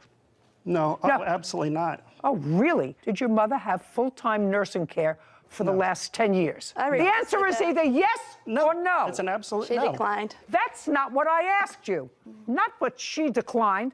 Did she have full-time nursing care? That's a yes or a no? Yeah, Your Honor. Okay, so if she didn't have full-time nursing care and she was in poor health because, based upon your blurted-out answer to me, you thought she should have full-time care. Yes, Your Honor. Right, but she didn't. So he took care of her. You don't like the way he took care of her. That's your prerogative, but you let him take care of her. And you went about your business in your own states where you live, and he took care of her. And you didn't like him, and he may have been a sponge and a bum. You started it. But you were not interested enough in your mother to move next door to her or to have her move next door to you when she got sick. Your Honor. Somebody else I actually did ask her to move in with me, and she declined. Right. She didn't want to live with you. There had to be a reason for that if she was being abused. Your Honor, there is. Unless, do I look like I need help from you? No, of course not. Then I want you to be quiet. Yes, ma'am. You owe him $1,600. That's it, not $26 what he's asking you. Put it down. I have a counterclaim. $1,600, and I'll hear your counterclaim. Thank you, Your Which Honor. sounds a little ridiculous to me. I'm finished with you. $1,600, that's what you owe, except for the counterclaim, which I'll hear. Well, the counterclaim is that they posted something on the internet that says that there were bugs in the shoes you were selling. If that's, just a second, quiet. Your counterclaim says that he defamed you and your business because he wrote on the internet that there were bugs in the shoes you were selling. I couldn't make that up. Let me see. Maybe I did You're make it up. correct. That's Yeah, exactly what he he posted that wrote. there were bugs in the shoes I was selling. He also put that I impregnate Hispanic women. Just a second. First of all, that's not in here. It's right here, ma'am. It's not in my answer. So I want to see where he wrote. And who knows what you're doing in Mexico? I have no idea what you're doing in Mexico. Show me what he wrote about the bugs in the shoes that you're selling, giving me a whole lot of nonsense there that I'm not going to read. It's not. You give me. These are the posts that he put online. I only want to. These are also letters from my mother in her own. I'm not reading the letters from your mother. Okay. I'm reading a post or more where he says there are bugs in the shoes you are selling. Yes. Period. Do you want to hear the audio that he sent to one of my employers? No, I want to see where he wrote there are bugs in the shoes you are selling, which is what's in my answer. Right here, ma'am. May I have it, please? And I do have a restraining order on him as well. I'm not interested in your restraining order. Judy reviews the document. Okay, so this has nothing to do with anything. I'm going to give this back to you, and if you don't hand me exactly what I asked for, I'm dismissing. I'm not reading all that drivel. I asked you for one post. Your Honor, if you'd like to say I don't want to hear you. This is what I wrote. I if you want to see don't it. want. This is not your case to prove, sir. Okay, I'm just trying to be honest. Here you go, Your Honor. This is one that he Thank you. wrote Don't to tell my me employer. one. Just give me the posts about shoes This has nothing to do with shoes. This one is in Spanish. If you show me one more thing that doesn't say bugs and shoes, I'm just dismissing your case. Do you understand? Yes, ma'am. Please look at this one. It is in Spanish. No, that's your problem. The counterclaim's dismissed. Judgment for the plaintiff in the amount of $1,600. We're finished here. Thank you very much. Thank you, Your Honor. This court is adjourned. I'm very pleased with the judge's decision. I think she made the right decision. I wasn't really thrilled. I'm just kind of glad it's over. I never want to see my brother again. We're a very estranged bunch of people. We do not like each other. She didn't raise him right. She raised us right, and we're going to do the right thing on behalf of our mom. Sarah and Judy. First and foremost, I will visit you every month, every week, every day, if that's what it takes. But in all seriousness, this case shows how foolish it is not to memorialize your wishes for the end because it creates a heightened sense of stress. Howard for damages and defamation to her pet daycare business. Court come to order. All rise. Judge Judy enters. Have a seat, please. Kevin approaches. Hello, Judge. Case 2173, Langley versus Howard. Thank you. You're welcome. Miss Langley, your complaint states that you live in a rural area, 13 acres. Your business is pet sitting. Correct. The property that you own does not have running water. Correct. So all the water for your property has to be trucked in. Yes. The defendant is the owner of? The owner's wife. The same thing. They own a water business where they deliver by truck massive amounts of water, and you had used them for a period of time. Prior to Labor Day of 2021, when this incident occurred, how long have you been using the defendants? Probably about a year. And how often do they deliver water to your property? 4 times a week. Usually 3 times for the pool and once for the house. Okay. And each time they came, was that on a set time during the week? We tried to get a set time, but it varied quite often. Okay. Would they call before they came? No. For the year that you had them, when they came, did you pay them at the time that they came? Yes, I did. Oftentimes we paid in advance. So we paid for the you entire either week. paid in advance or you paid at the time of the delivery? Yes. Did you give them a check or cash? Check. Now let's get to Labor Day 2021. On what day were they supposed to come? I believe it was the 4th of September. It was on a Friday. And who was at home to accept the delivery? We didn't know when they were coming, but I had taken my employee out to lunch, and I called my nephew, who was there holding down the fort, and told him if they deliver water, let them know I forgot the check, so they can either deliver or come back later. Well, you live in a rural area. Coming back later is a big inconvenience because you forgot the check. Yeah, could be. Yeah, it happened that it was a big inconvenience because you went out for lunch and you left a nephew. They came, the check wasn't there, and they left with the water. Now, what time did you come? I wasn't the one who delivered the water. It was my husband, but I believe he had came. No, he'll tell me. Oh, okay.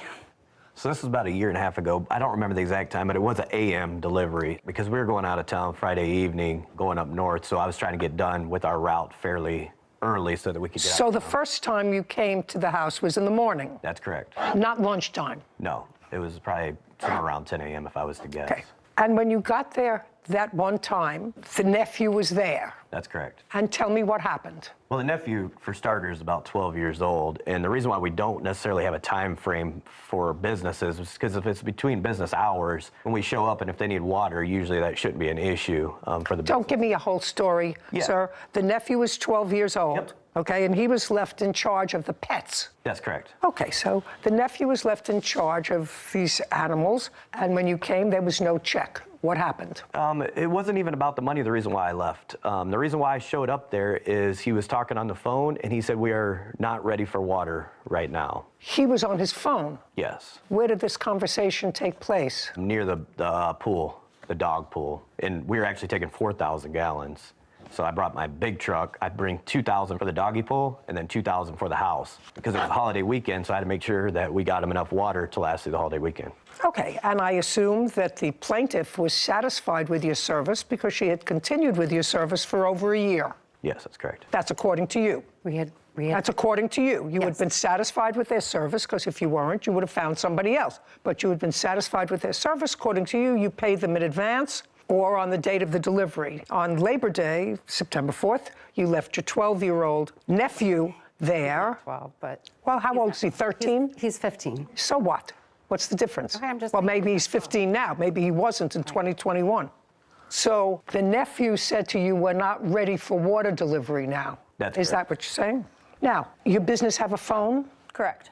Did the plaintiff ever call you and say, I'm home now, I'm sorry, there was a mix-up? No, so what happened, I showed up there, he wasn't ready for water. I told him, I go, that is... What do you have to do to get ready for water? For their purposes, I believe it was to try to use up as much as they can. No, don't tell me what you believe. I want to know what you have to do to get ready for a water delivery. Do you have to open up a spigot? What do you have to do? Okay, so basically they're holding tanks that are in basements or in the ground. So normally nobody even has to be there, 90% of our customers. This particular case, one of their tanks is in a basement, which doesn't have an alarm. So in order to fill their tank up, somebody has to be down there with a radio to radio up to us to know when to shut the water off. Okay, so that would have had to have been the nephew, who was between the ages of 12 and 15, would have had to have been in the basement. That's correct.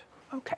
And when you came onto the property, he said, we're not ready for a water delivery. That's correct. And he would have had to have been in the basement. That's correct. So you left. Yes, correct. What happened next? Your Honor, I told him that it's not that big of a deal. I got a few more stops. I'm gonna go do those stops and then I'll come back. And then hopefully you'll be ready and your aunt would be ready for water at that time. So I went and did my 2 stops. So I used up another 4,000 gallons. I filled back up. Went back to their house. At this time, it was probably somewhere around 12. And again, he said, we're still not ready for water. So you went back again at noon? Between 12 and 1, I would say. And the plaintiff wasn't home? That's correct, again. How many hours passed between the first delivery and the second? It takes me about 45 minutes per stop, and I know I did about 2 stops, so about an hour and a half it took me before I was back there. And for that hour and a half, she didn't come back. So it was either a very late breakfast or a very early lunch? That's correct. Okay, so now they go twice to deliver water to you, and you're not there, and neither is your check. So now you tell me what happened next. Kyle called me. First, he doesn't have a phone, but we do have a business line. So he called me on the business line and told me that the driver just left. He goes, I don't know where he went. He said, I think Who told? Kyle. Who was that? I'm sorry, he's my nephew. Your nephew called you. What time? Well, our lunch is... What? You went before lunch? Because he was there earlier in the morning. We did not go before lunch. We went 12:30 to 2. The dogs always nap 12:30 to 2. Okay. We separated the dogs. How many times did they? We were how many 5 minutes? How many times did they come to your house to deliver water? According to what I was told, I wasn't there. 2. Well, that's what he says. He came twice. We haven't gotten to the third yet, but he came twice to your house, and you weren't there. Correct. You're supposed to wait for a service. You're supposed to be there ready for the service. That would be on you. That's not on them, that's on you. They came when they were supposed to deliver water, and you weren't there, and you left somebody who was not equipped to deal with the situation in charge. And what happened was you didn't have water, potentially, over the holiday weekend because they were going away, so you had to scurry to find other water. Correct. That's what this case is about. Caption, coming up. If your preteen or post-teen nephew was on the telephone, didn't want to be bothered at that moment, that ain't his fault. That's your fault that you left somebody incompetent when you were supposed to get a water delivery. All I'm saying to you is, this is nasty a year later. Nasty. Brenda smiles. A courthouse. The Judy Justice logo appears. In the courtroom, Brenda and Amber and her husband. Brenda Langley claims business owner Amber Howard defamed her pet daycare business. Amber is countersuing for negative reviews Brenda made toward her business. Okay, so according to you, a year later, you heard something about their business, so you wrote a negative something about their business on the internet. You'll tell me what that is in a moment. And in retaliation for that, they posted a negative comment about your business, alleging something that had to do with the animals. So that's what this case is about. Your use of the internet to make trouble. You, a year later, according to you, only posted 1 negative review, is that right? Correct. And that was a year later? Yes. Do you want me to tell you why? Because they take the reviews down. You can't leave it. All I tried right away. All I'm asking you is, I don't want to hear shoulda, woulda, coulda. A year later, you posted a negative review about them. So I'd like to see the review and why you waited a year. You had had a full year of positive service from these people, and the day that you had a problem with them was your fault. I just determined that. It was your fault. Okay. So I want to see what you said about them. Brenda produces a document, then hands it to Kevin.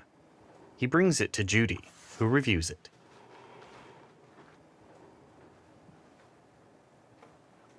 Miss Langley, so I read this thing. It says, funny how this shows up as a recommendation. Apparently, they took the rating system off their page. They were always shorting us on water for the pool.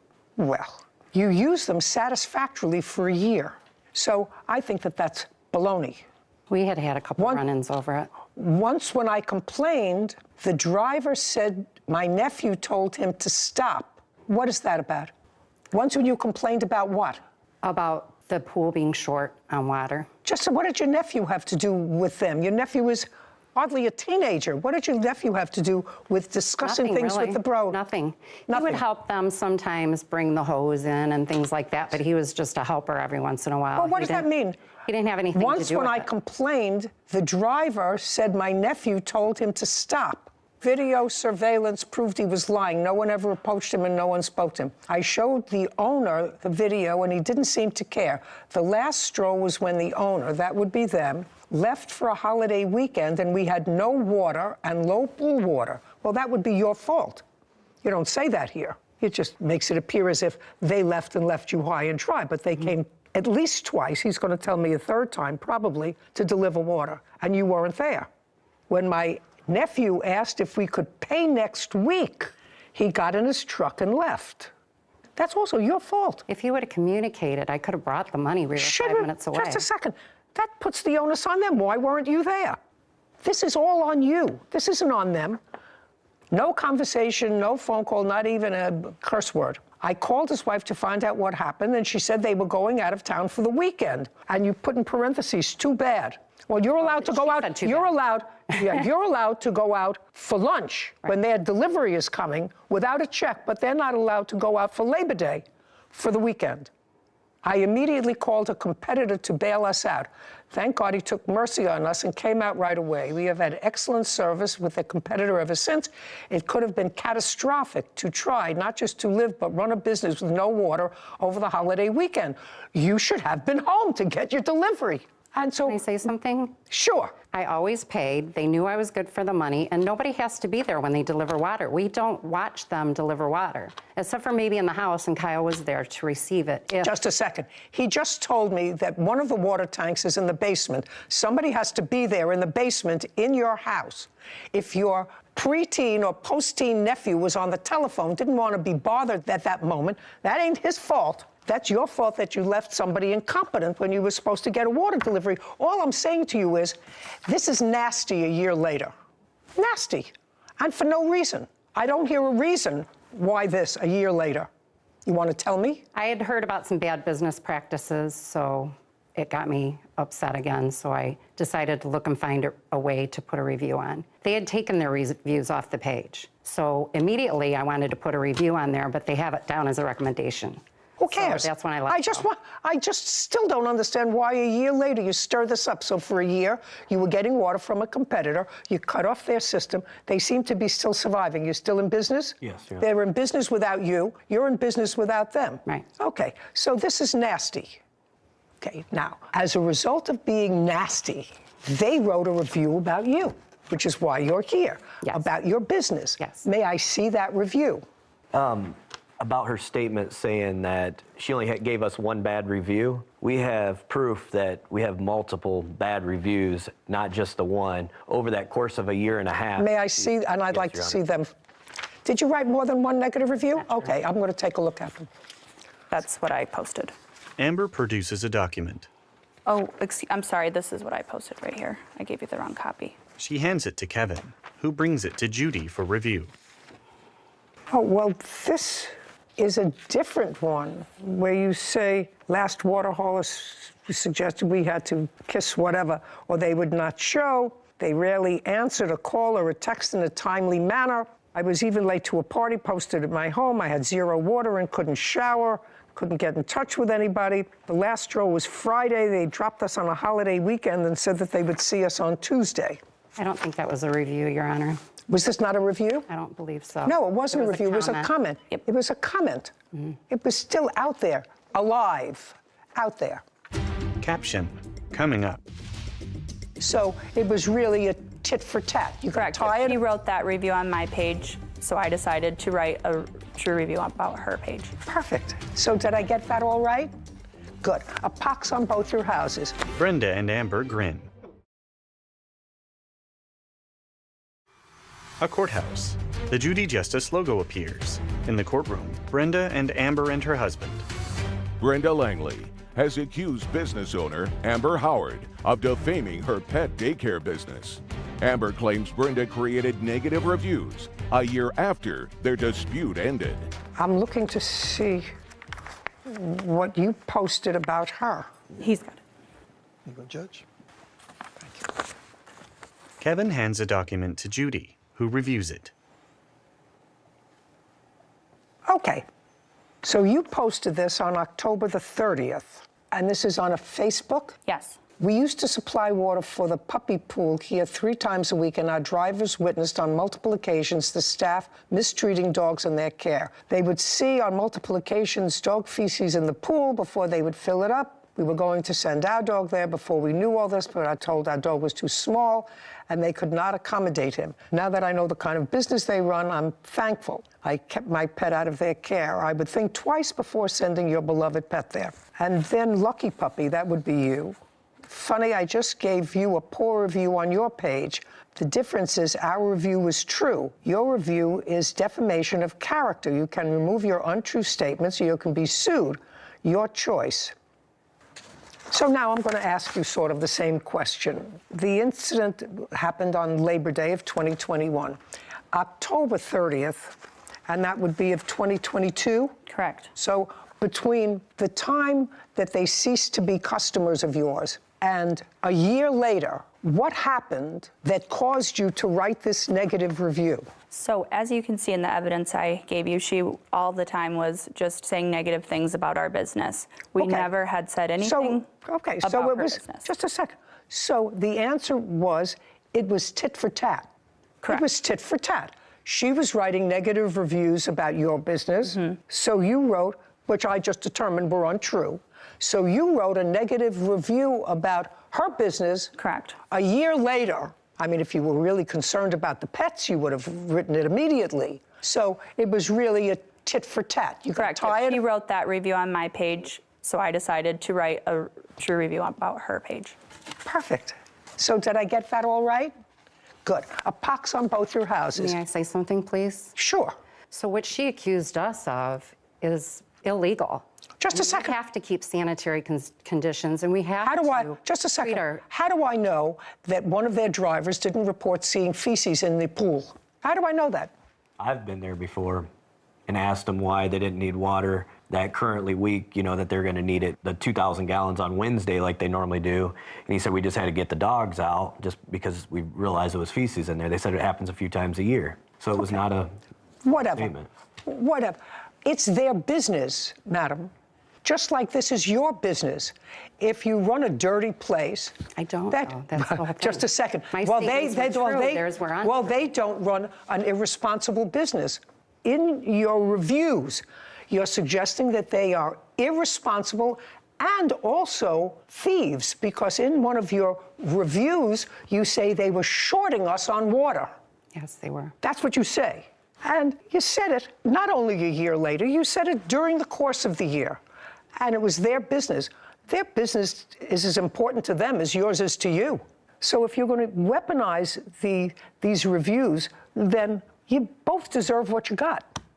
You're not supposed to do that. If you were legitimately concerned about the dogs, you would have reported it right away. What this was tit for tat, so you deserve each other. Claim and counterclaim are dismissed. Goodbye. This court is adjourned. Outside the courtroom, Brenda, then Amber and her husband. My thing was that they accused us of breaking the law, and it was totally untrue. My statements were true. whether they were in the wrong or not, they were true statements and hers were complete fabrication. I mean, we had been dealing with it for about a year and a half, so I was just really shocked when I received the paperwork in the mail, since I did delete the review since she did threaten to sue me, so I did delete it. Look at reviews, and if you can't find them, go somewhere else. I wanted both of us to be successful businesses because we live in a small community and our businesses do not, we're not in direct competition with each other. So I wish her well, and I would hope she would wish our business well. Judy and Sarah. You know, people like me just learn to look at a restaurant and see what the reviews are. And you sort of assume that people of goodwill, if they're going to post something that's negative, it's because they had a negative experience. And I think it's such a shame that it's become a way to weaponize legitimate reviews where somebody, the plaintiff in this case, had absolutely no clue that the problem on Labor Day was her fault. Yeah. You know? She had a perfectly reasonable relationship with him for over a year. She said they paid him in advance. She never said anything about shorting water. It's just the power of the internet. I mean, now today, I know there are people that will cancel businesses for reasons completely unrelated to the business, but if you act out, you say the wrong thing, you display a negative character trait in public, people will go to your business's page completely unrelated to anything in the business and just flood the page. I'm talking thousands. They will get thousands of people to write bad reviews about a business, especially if something went viral or if the owners of the business, if they were in a viral video that was not nice. It's the power of the internet and cancel culture. Well, the internet can be a tool for good and wonderful, or as we know, it can be a very dark place. Yep. But it can't be a very dark place without mean-spirited or bad people. Yeah. And there are mean-spirited and bad people. I don't know how you protect yourself from something like that. I really don't know how you protect yourself. The consumer has to be smart in reading the reviews and how much weight they're giving reviews. I like when businesses respond to especially the negative reviews. And for the cost of a van and lost property. All rise. Judge Judy enters. Have a seat, please. Kevin approaches the bench. Hello, Judge. Case 2127, Kim versus Kim. Thank you. You're welcome. Judy turns to Holly. Miss Kelm, this is your son and your wife. Yes. What's your first name? Jacoby. What do they call you? Jake. How old are you, Jake? 31. How long have you been married? 7 years. Prior to getting married, were you married to someone else? Yes. For how long? 5 years. Did you ever live with your mother? No. When was the last time you lived with your mother? I was 17, I believe. Okay, so you had a reasonable relationship with your mother? Yes. Until when? Until I'd say September of this year. September of 2022? Correct. This is about a car. Is your claim that you sold your son a car and he didn't pay you? His defense is that it was a gift. There was never a discussion of that payment. When you turned over the car to your son, according to what I've read, you signed over the documents that allowed him to register the car in his own name, which he did. So he registered the car in his own name. Is the car still driving now? No, it is not. Where is it? It got scrapped. When? October 3rd, 2022, which I have the receipt for that as well. When did your mother turn the car over to you? May 31st. What kind of car was it? 2006 Chrysler Town & Country. What happened to it? Transmission went out on it, and it had some electrical issues. It kept draining the battery. Had you spent anything to have those issues addressed? Not on the transmission. I did replace the battery 3 times. Did you buy a new car? Yes. How much? $700. What kind of car? 2003 Nissan Altima. Why don't you tell me the circumstances, Jake, of the transfer of the car from your mother to you? Tell me the date that happened. I got the title on the 30th of May. On the 31st, I was able to transfer it. Tell me about the conversation with your mother when she signed over the title to you. She says you were supposed to pay her some $800 for the car. No, Your Honor. I want you to tell me what the conversation was with your mother when she gave you the title. You came to her, you didn't have a car. Right. You didn't have a car, you needed a car. And? She said, the van's sitting over at the other property. It's just been sitting there for the last year. You can go over and if it starts, you can use it. And it did. She said, however, you cannot take the van until the title's transferred. And at which point, she gave me the title and the lien card for it. I went to the DMV, I transferred it, came back, got the van, and I was on my way. About a month and a half later, she was saying that if you give me $500, I'll put it in the safe for you, and then I'll just give it to you when you need it. You have any communication with your mother about the car? Not anymore. I mean, communication in writing. Oh, yes, I do. But nothing about payments. I mean, there was a few texts here and there saying, I want my money, or I'll take the van back. I'd like to see that. Okay. Jake hands documents to Kevin. I might have one more in here. There's this one as well. He hands another document to Kevin, who brings them to Judy. She reviews a text exchange. Jake, on September 3rd, Jake, you said, not sure what's going on with you, but this is getting ridiculous. I'll pay you when I have the money. Right. That's what you said. Yep. I'm not saying I don't yes. owe her anything. I'm just saying I was going to give her something just to show. No.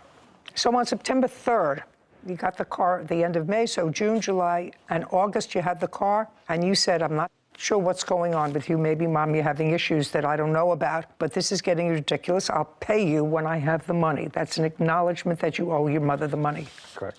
Okay. And how much did you agree to sell him the car for?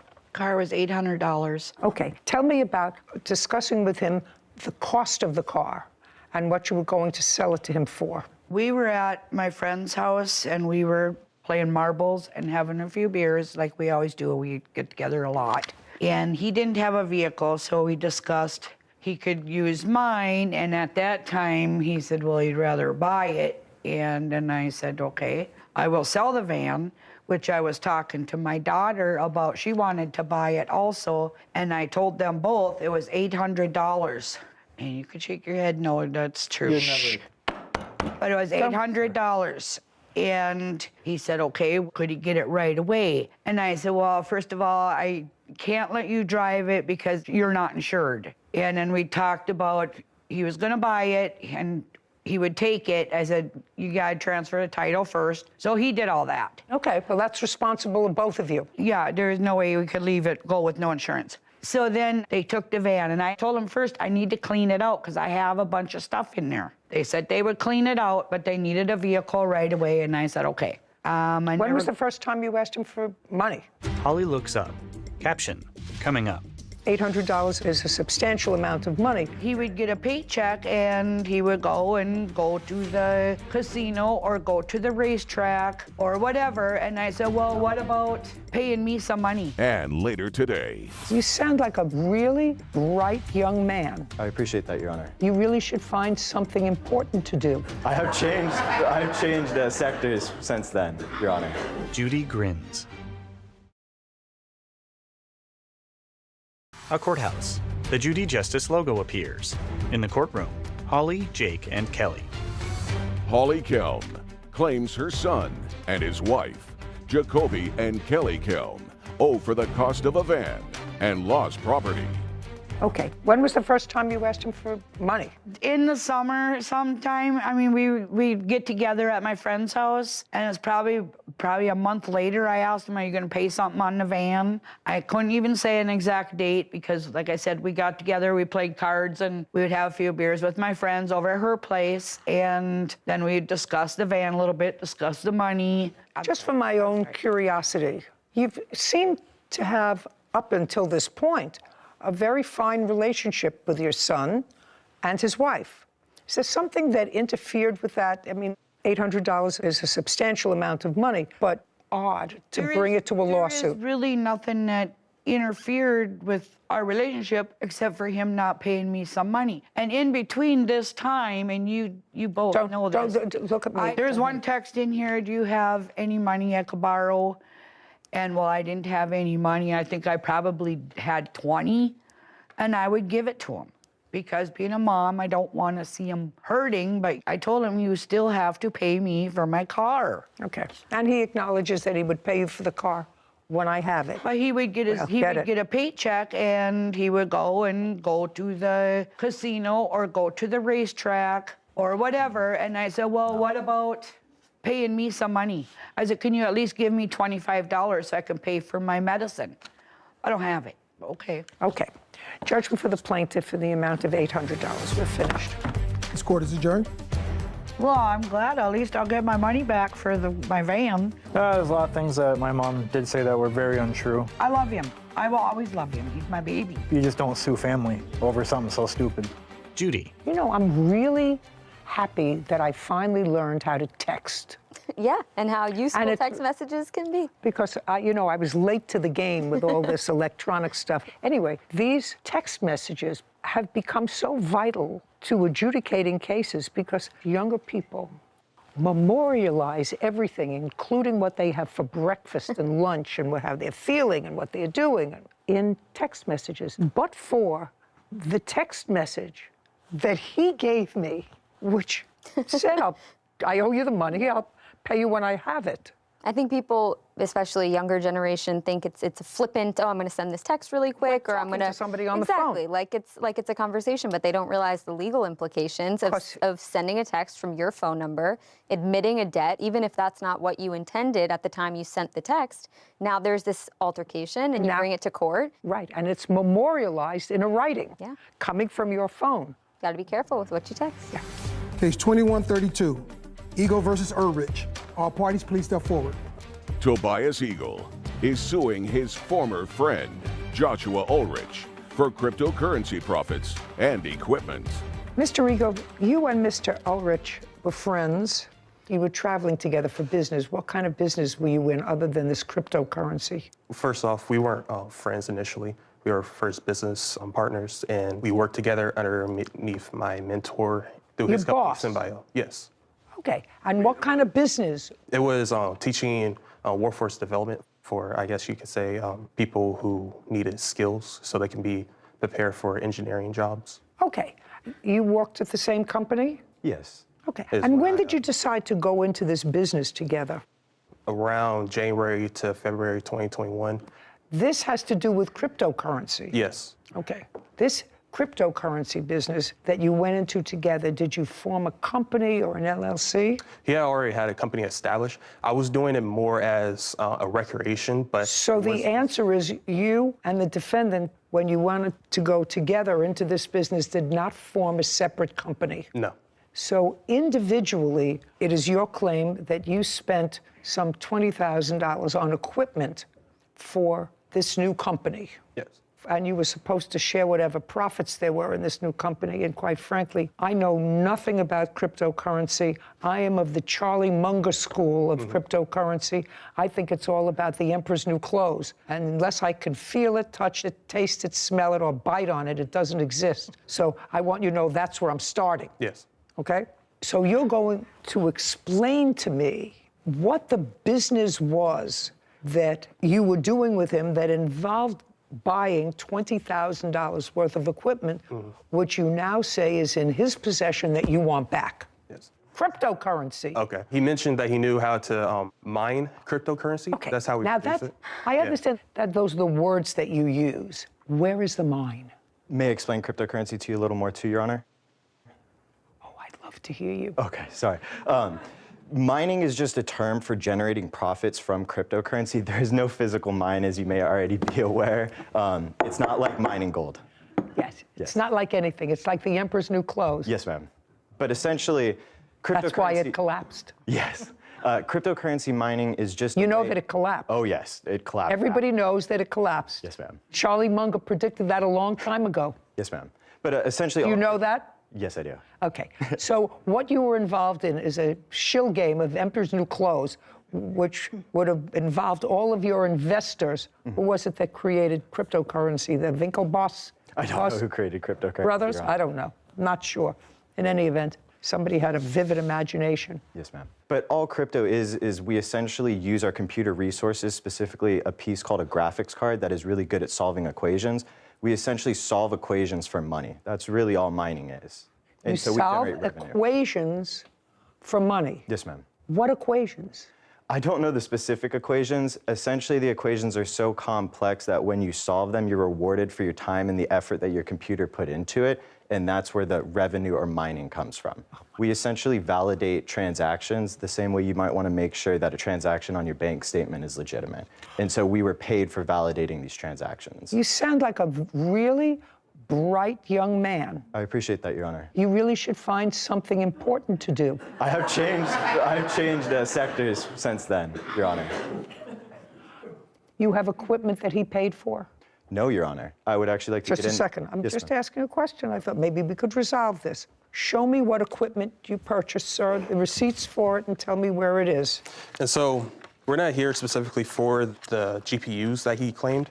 The what? GPUs, graphic cards. Just a second.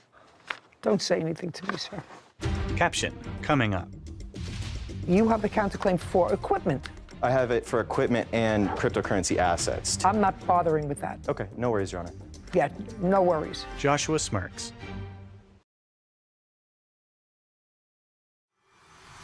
A courthouse. The Judy Justice logo appears. In the courtroom, Tobias and Joshua. Tobias Eagle claims his former friend, Joshua Ulrich, owes for cryptocurrency profits and equipment. I contributed $20,000 in equipment, and by the first quarter of 2021, I am suing the defendant, Joshua Ehrlich, for cryptocurrency profits and return or value of equipment. Yes. I'm not concerned about cryptocurrency profits, because I think cryptocurrency is a whole lot of who shot John. And the only ones that probably got skunked are any investors that you put into cryptocurrency. Well, it still has value, so. Well, you know something? You tell that to all the people who lost billions in the last 2 weeks. Would you mind just showing me the equipment that you purchased and receipts for it? I didn't ask you for anything. Yes, Your Honor. Equipment that you purchased. Okie dokie. Tobias. And so for this equipment, it was purchased through an auctioning site. And so they only have a year delay, and then that was the only information I was able to receive from them. That's not helpful to me, sir. That's not helpful to me at all. I can't, what am I supposed to do with this? That's just showing that I have proof that I purchased the equipment. Doesn't show me how much. It wasn't how much I bought it for. It was because I plan on rebuying the equipment. And so that's just proof that I bought the equipment and that he has it. That a workstation, a Hewlett-Packard server. Yes. And I have a price one break. small pallet of miscellaneous battery backups. Yes. And there were specifically 12 and of those. 2 Dell towers. Yes. Everything here are things that you want back from him. Yes. You have nothing in your house of these things. Of those things, no. Those are in his barn right now. Okay. Do you have these things? No, Your Honor. Did you ever have this in your possession? Yes, at one point I did have it in my possession. When?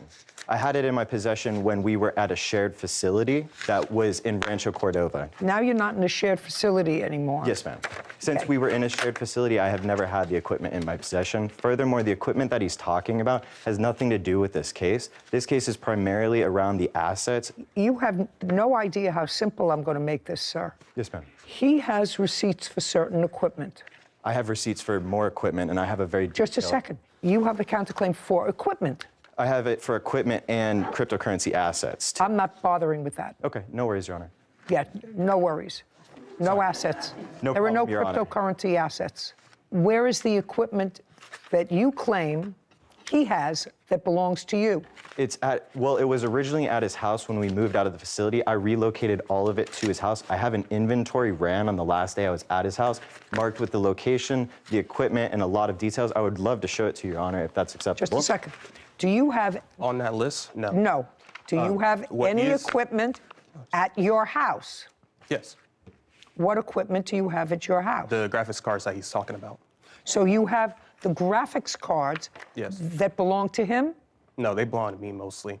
So I bought most. What do you mean that they belong to you mostly? I bought most of the graphics cards. He put in some money for some equipment expenses. And for my estimates, which I wish I could have asked him, was around $3,000 that he put in. And I put around $15,000. How do you expect a court to dissect this business mess that you've created? I'm not here for the GPUs or graphics cards. That's why I completely left them out. No, but he has a counterclaim. And that's fine. He can present it.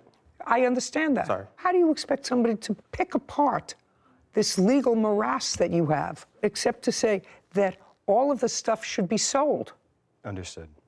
I don't have any value of what you claim you spent for this because there are no amounts on it. Yeah, well, that's a problem. I do have documentation, Your Honor. of all of it, and it's labeled who purchased it and the amounts. In addition, the second page here has the totals that he was talking about, and the documentation pages are below that. Kevin brings documents to Judy. Great. She reviews them.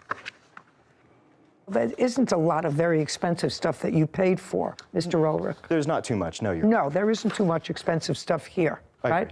Yes, you know, we have something for $24, something for $15. You paid for the little stuff, he paid for the big stuff. Two things, Your Honor, that I would like to mention. First of all, he did not purchase $20,000 worth of assets. This is a highly inflated number. I can actually prove this. Just a second. Yeah, no worries. Just a No problem, second. Your Honor. I'm not awarding him any money. Each of you will take back the things that you bought. You didn't have a formed company together. It's not a company asset. It belongs to each of you. You're not in business anymore. Yes. So all I have to know is what do you have at your house and what do you have at yours? He has everything, including all the physical assets. The only thing that I have at my house, Your Honor, is, or it's actually on my computer, technically stored in a digital wallet. A digital wallet is the same thing as a regular wallet. This is just how we store cryptocurrency. I don't want to care about that. sorry. I don't care No problem, about Your that. Honor. All I'm talking about is equipment. I have no equipment at my house, Your Honor. What equipment does he have in his house? He has everything that's listed on that document that I gave you, and I actually do have proof that he has it because... I'd like to see it. So these are text messages from my roommate to his mother. From who? From my roommate. He was supposed to be here as a witness. If he's not here, you can't show me texts from him. He wasn't able to Well, you can't prove something to me via hearsay from a witness who's not here. It's not hearsay, it's just text messages that he gave. That's hearsay by a person not here. You know, I actually don't think that you're ready to have this case tried. I can't help you. You say you don't have anything in your house. You can't tell me how much the item cost. If he said he doesn't have anything in his house, should I rule that he has to give it back to you and he said, I don't have it, I can fix a dollar amount, but I can't do that unless you have what you paid for it. I have documentation here that at the value at which I had to pay to buy it back. Because since it was through an auctioning site, I don't remember, I had several auctions I bought most of that equipment from. You can show me a bank statement where you paid money to an auction house. I just want to see an amount that you paid to the auction house.